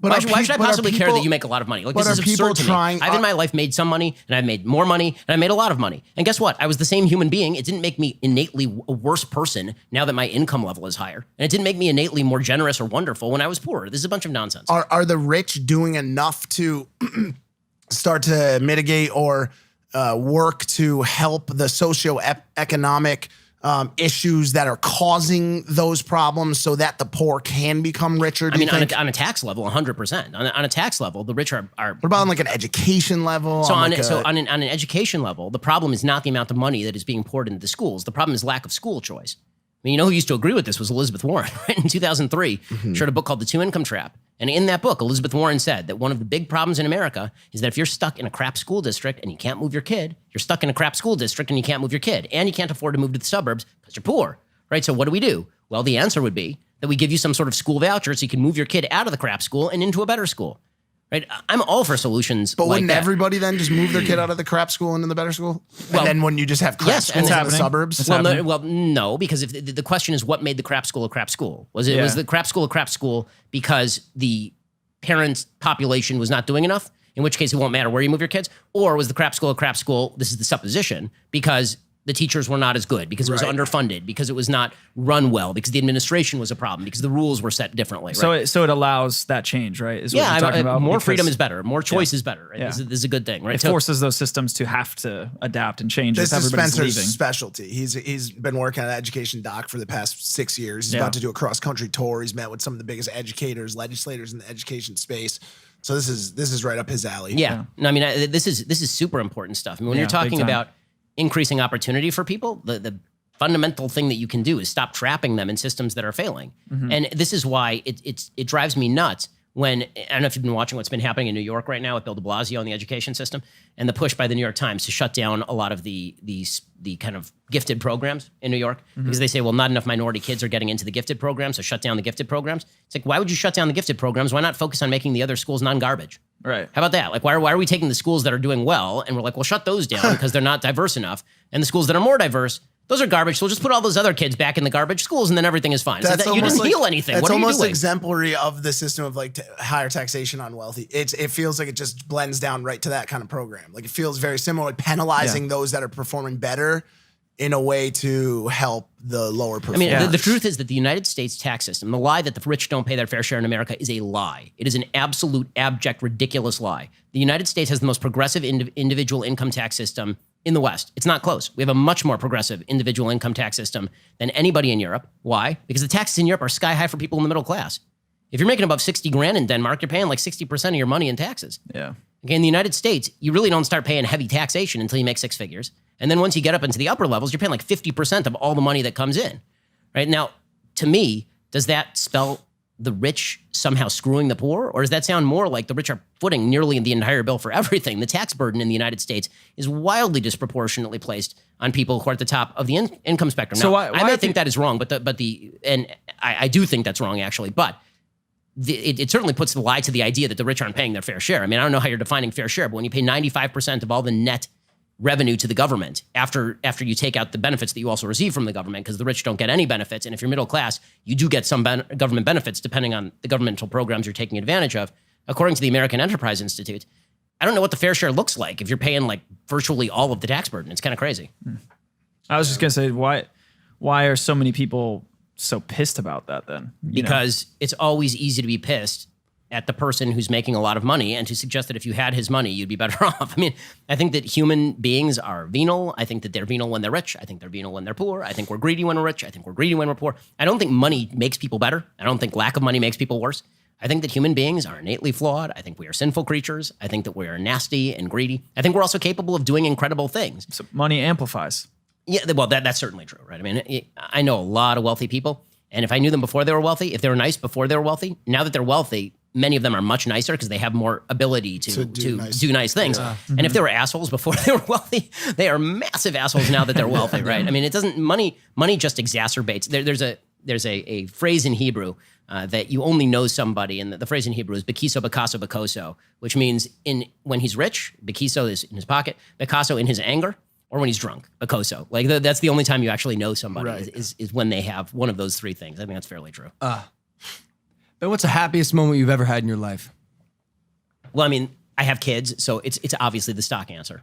I mean, when I thought you were going to go with impulsive. I really did. I mean, it is a little fucked up. None of you guys have kids, right? That you know about. No. Right? But No, Logan's on a quest. Mike might have one floating around. It's potentially. possible. We don't know. I want a kid. But it is unbelievable. What, I mean, having a kid? Oh, yeah. You can't tell me this, man, because I really do want a kid. Okay, so you know what's cooler than family channels on YouTube? Single dad channels. Wait, is that a thing? Are there examples of? Bruh, young single dad. Like, yo, Does it Ace Family, exist? mad respect. Austin, you know I love you, but young single dad channels. But who's doing it is what I'm saying. I mean, you're doing it. I'm working on it. So but you're not a single dad. Watch as I lecture you guys. You ready? Okay. Because that's what I come here to do. Okay. And so here it is. Let's see what you got. The more responsibility you take on in the life, the better a person you'll become. Okay. When you're single, and it also really does expand your horizons in terms of emotional ability. Like what I always say is when you're single, your range of happiness goes from like a 9 to a 2, right? Like a low is like a 2 and a high is a 9. Then you get married and your high is like a 20 and your low is a negative 20 because when something happens to your spouse, it's worse than even than when it happens to you. Yeah. And then when you have kids, all boundaries are removed. Okay. The best things that ever happen to you in life will be with your kids, and the worst things that ever happen to you in life will be with your kids, and it's all in one package. But people in today's society keep saying, like, I don't want to take on responsibility until I'm ready for it. The answer is take on responsibility now, and then you become ready for it, because nobody has ever been ready for the responsibility. Yeah. Yo, I've said all this. This is the exact rationale I'm using. Like, you're not ready to have a kid. I get it. But is anyone really ever ready for anything? And also, if I were to just pop out a quick bib, something about someone's How are you going to life. do that, man? I mean, I assume there's someone else involved. Well, yeah, hopefully. Well, no, be honest with him. I'm working on a scrotum baby, if I'm being honest. He wants a vessel. What? What? Now we can't say the truth. He's been looking for a vessel. It's not just a vessel, dude. Remember that whole thing I said about vessel. a privilege being a 2-parent family? Remember that whole thing like just a minute ago? Yeah, you might want to lock really that down. fucked that part up, dude. He said that's the biggest problem. You can't be a single dad because then you got issues. No, I'm going to be a single dad. I have 2 dogs and I have a child. Are you just saying that because of your situation growing up? You didn't have the ultimate privilege. Bro, Spencer's now you're affecting I'm me. sorry, man. That was just bad. I shouldn't have done that. It's fine. Who's your childhood hero, Ben? I mean, aside from immediate family members. So when I grew up, I was a big history buff. And so every Halloween I would dress up as John Adams because I love Nice. Oh yeah.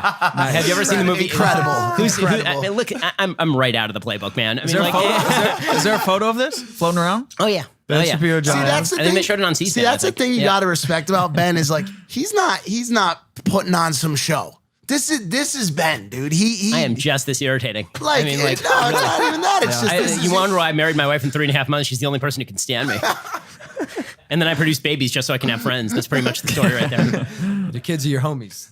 Is the reason why people aren't going into that situation where they're taking on more responsibility? Is it because of this thought that they're not ready for it? Is that the more prevalent reason, or is it because, simply put, we've entered a time, just short of the 4 horsemen, where people just don't give a fuck about anything anymore. I mean, they don't want They don't want a spouse. They want to party, and then they want to party some more. They want to have a lot of unprotected sex. They want to booze. They want to do drugs, and they want to tell people to fuck off, and they want to be, Well, remember, my predicted outcome, if you take on responsibility, is that you'll be a better person. It's not that you'll be a happier person.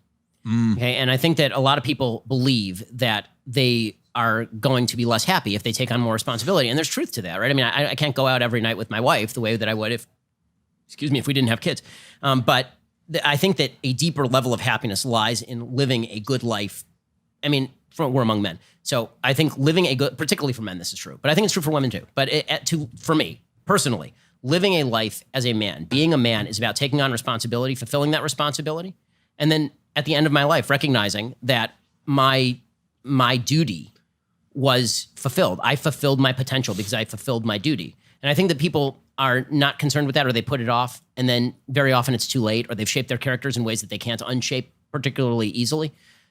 Taking on responsibility is a massive decision, but it's also the kind of decision that changes you. And it should be inspiring to take on responsibility. I mean, frankly, this is true in business. It's true in life. I mean, ditching an irresponsible life in favor of a responsible life. When we talk about like the things that you like about the people that you like, it's usually because you feel like they do what they say they are going to do. They fulfill their obligations. They're reliable. They do their duty. And not only do they feel comfortable in their own skin. I mean, that should be the goal. I think happiness lies, I mean, I say this in my book, but I think happiness does lie in having a purpose in your life. And purposelessness leads to depression, leads to anxiety. I mean, there are pretty good studies that show this. Yeah. That's funny. It's funny you say that because I spent a lot of my initial time on camera being this wild man. In a lot of ways I still am, but I was the party guy, and we just took up this sobriety.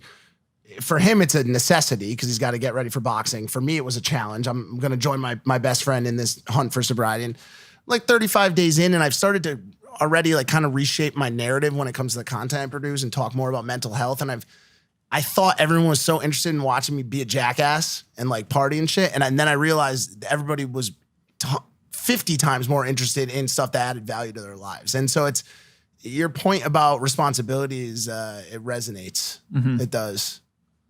I just don't. I'll see how long I can hold on to it for. It's just tricky. It's tricky. Yeah, I think the responsibility for me, like we've talked about, like I don't particularly want to have kids, and I think the responsibility is made up in my mission to give back to education, to give back to the world, and I'm taking that responsibility. So I think, there are a lot of younger people out there that are choosing to not have kids, and they're choosing to go those routes, and I think it's not necessarily because they're maybe avoiding that burden or that responsibility. I think it's there's more earthly responsibilities that we're feeling called to. As long as that involves you doing a thing and not requiring other things of other people, I think that's a great thing. I think that people tend to use politics as a substitute, like, well, I gave it the office because I voted for higher taxes. That means that I'm a giving person. It's like, well, that wasn't something you did, right? Your vote was not a thing you did. You just voted, right? Okay, your ideas were not a thing you did. Were just ideas. What did you do today to make the world a better place, to make your community better, to help somebody out? What did you do? Not what did you tell somebody else to do? Not what did you tweet to some jerk on Twitter? You didn't do anything. Okay, Twitter has never accomplished a thing, and people tend to substitute, I virtue signaled on Twitter and my points went up. Technically, maybe it helped organize Arab Spring.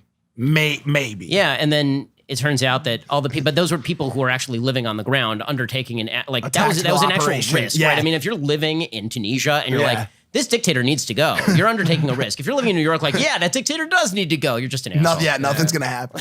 What do you have the fan stuff? Are we doing that still? Yeah, I mean, I have some fan questions here, and I want to make sure. I think one of them is 2020 too.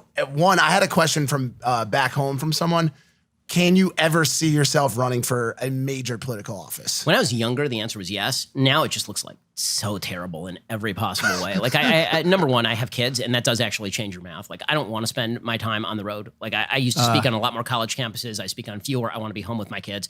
Beyond that, it's terrible. I mean, like having your entire life subjected to the woke scolds, as I term them, the people who are just out there to dig up every single thing that you ever did to try and humiliate you and shame you and make you feel bad about yourself. Like, it sounds really awful. And frankly, I have a great job right now. I get to speak ideas to people. And once you're in politics, like, let's say that you ran for president, you win. Okay, and then my sole job as president is to basically make my job irrelevant because I'm a small government person. So I want to see the government reduced in size, right? My entire job is not to talk ideas anymore. My job is now to fire a bunch of people in the executive branch. And yourself too. Right, like exactly. To get as small as, I mean, Rick Perry did not run a good campaign in 2012, but the one thing he said that I liked was he said, my job is to make Washington irrelevant in your lives. And I thought, that sounds fantastic. I mean, you know how nice it would be to wake up every morning and be like, who's president? Don't care. Okay, that'd be kind of nice, right? Because the truth is that's really how life should work. You shouldn't care what some person 3,000 miles away is thinking about that morning or what he's tweeting about. England got that way with the Queen, partially, right? Yeah, she's pretty.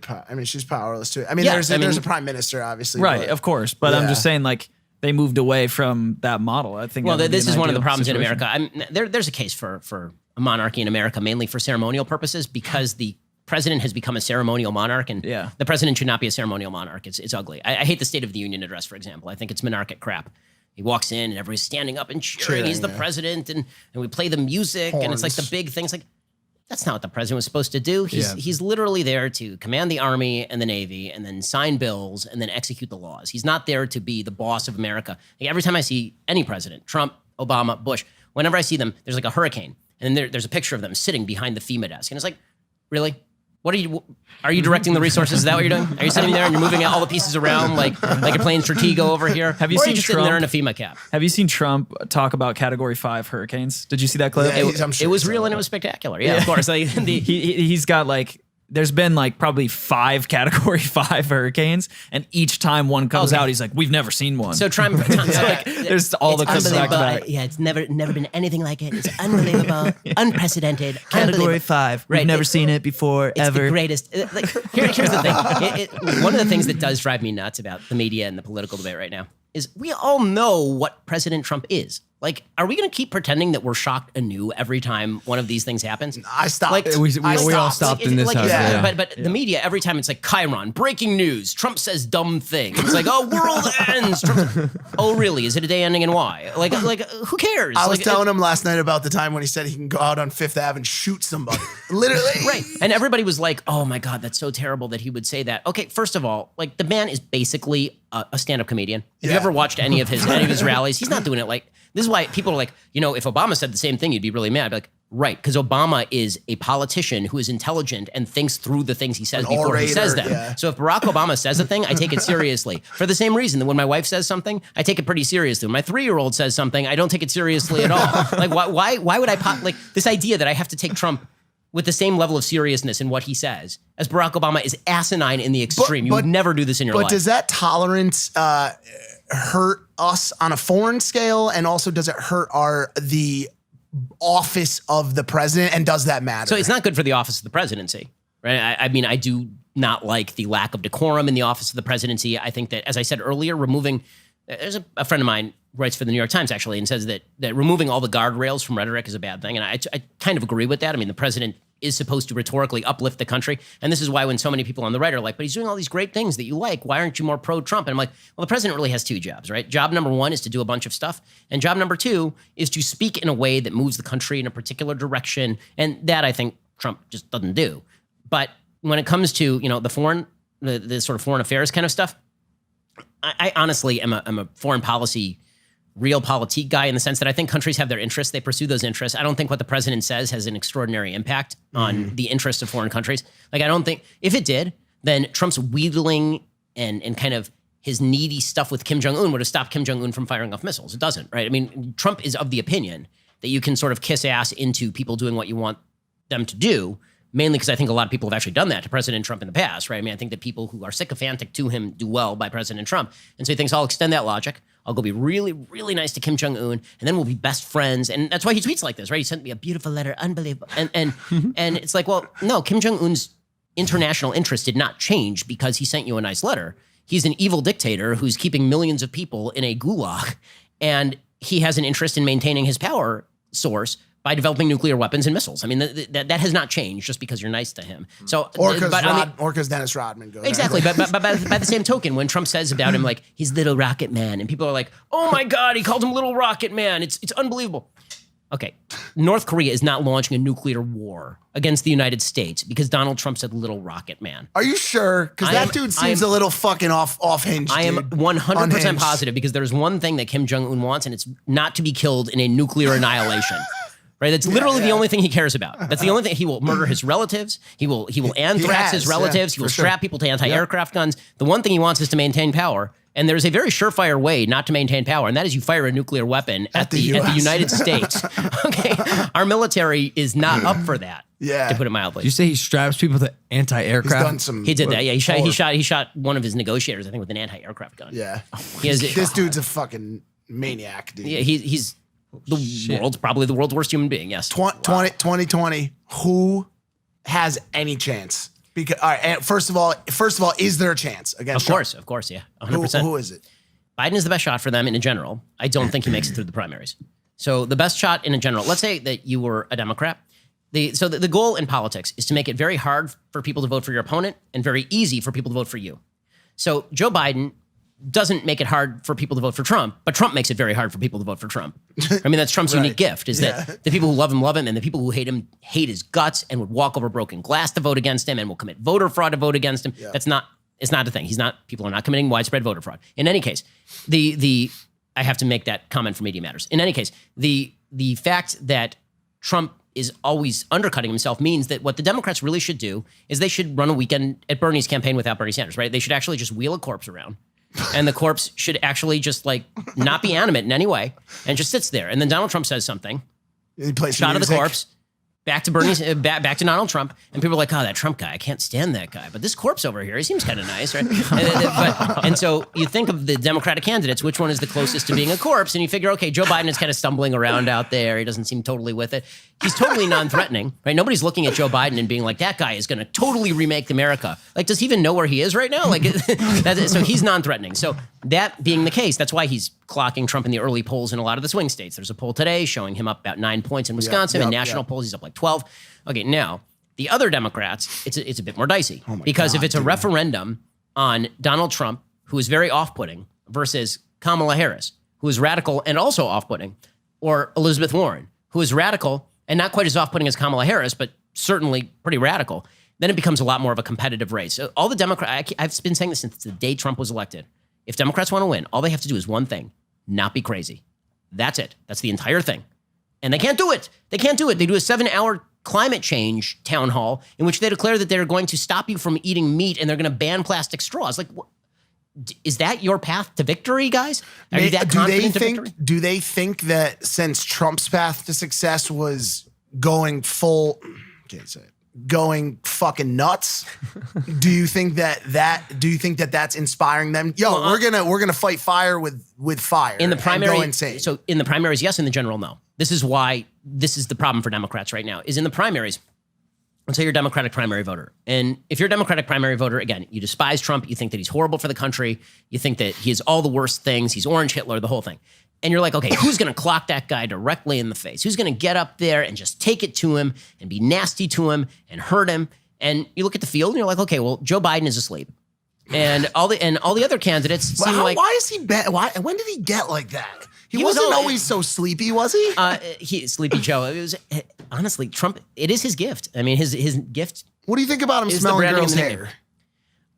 I think that it's weird, but I also don't think that it's anything like what the media have suggested that it is. Yeah. Right? I mean, like I'm not going to pretend that Joe Biden hugging people too long is the same thing as Al Franken grabbing people by the ass or Donald Trump sexually harassing people allegedly, right? Like I'm not going to pretend that it's like, I think that is people trying to create a narrative about Biden.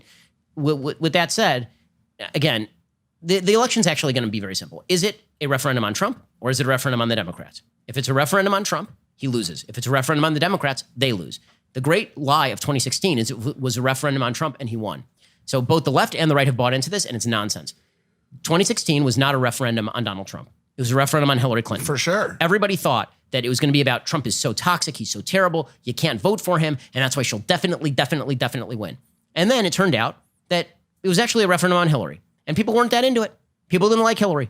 Donald Trump did not bring out vast swaths of millions of new voters or any of this. In Wisconsin, Donald Trump won fewer absolute votes than Mitt Romney did. Mitt Romney lost the state of Wisconsin. Donald Trump won the state of Wisconsin. Why? Because a lot of voters went missing for two reasons. One, they thought it was for sure Hillary was going to win. And two, they didn't like Hillary all that much. She was off-putting. Was Comey's story the nail in the casket? Would it have gone a different way if that didn't happen? In an election where 80,000 votes in 3 swing states decide the entire election, it's hard to say that any one factor didn't decide the election, right? Yeah, you could say it was the Comey story. You could say that it was Hillary collapsing into a van a couple of weeks out from the election. I felt like that was minuscule. The Comey story to me was the end all. Well, I think that it definitely hurt her. It underscored suspicions that people had that she was corrupt because she has been an extraordinarily grasping politician since she first entered the political scene. It underscored a lot of things about her. So yeah, I mean, the Comey thing definitely hurt her. I'm not going to pretend that it didn't, or that without the Comey thing, Trump definitely wins. Because who the hell? Again, he won the greatest outlier election in American history. He lost the popular vote by 2.5 million votes, and then he won the Electoral College by like 70 or 80 votes. Okay, that is a massive data outlier. So that means that basically any factor could have changed the election. I mean, it was a very, very close election in those states. You have what are we doing here? I've had this asked to go to 4 hours. Is it a Ben thing or is it a you thing? I need to know. It's a Ben thing? It's no one's thing. Because the people watching this want us to go to tomorrow. Why are you saying no? I know for fucking fact. Well, do we do audio only now, Dylan? I'm confused. Well, go do some fan questions. All right, let's do some fan questions on audio only. You're stressing me out, dog. You're freaking out, man.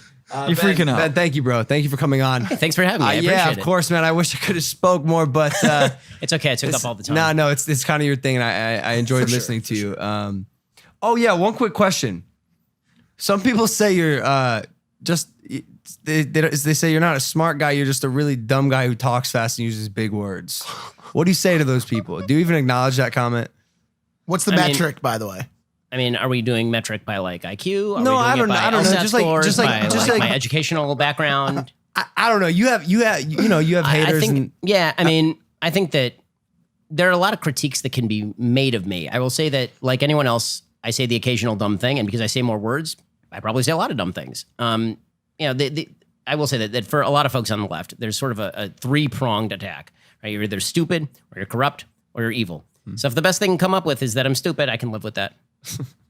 I find it fascinating because like it's hard for me to listen to you and find any way that sentence holds any truth to it. Because, I mean, you are incredibly intelligent and articulate. And, yeah, I want to thank you for coming on the show and blessing us with your presence. Well, again, thank you so much for having me. Thank you, brother. Thank you, brother. Where can they find you on the Instagram, the Twitter, social media, the toxic place? Yeah, I think it's official Ben Shapiro over at Instagram, and it's Ben Shapiro over at Twitter. And on Facebook, you just look for Ben Shapiro, and it'll come up for you. Cool. We're going to do an audio only right now on Spotify and iTunes. Thank you for listening to Impulsive, the #1 podcast in the world. We'll see you guys next time. Peace. A perfect definition of Ben Shapiro. He's literally a 35-year-old man who goes to college campuses and argues with kids half his age to make himself look like a genius. Then when he's backed into a corner during an interview with another full-grown adult, he gets mad and storms out, lol. They have an LOL in there. Here's a perfect picture of millennial conservatism, a movement predicated on the belief that appearing correct is more importantly than actually saying things that are true. I've always thought of you as a factually based debater. I mean, I hope so.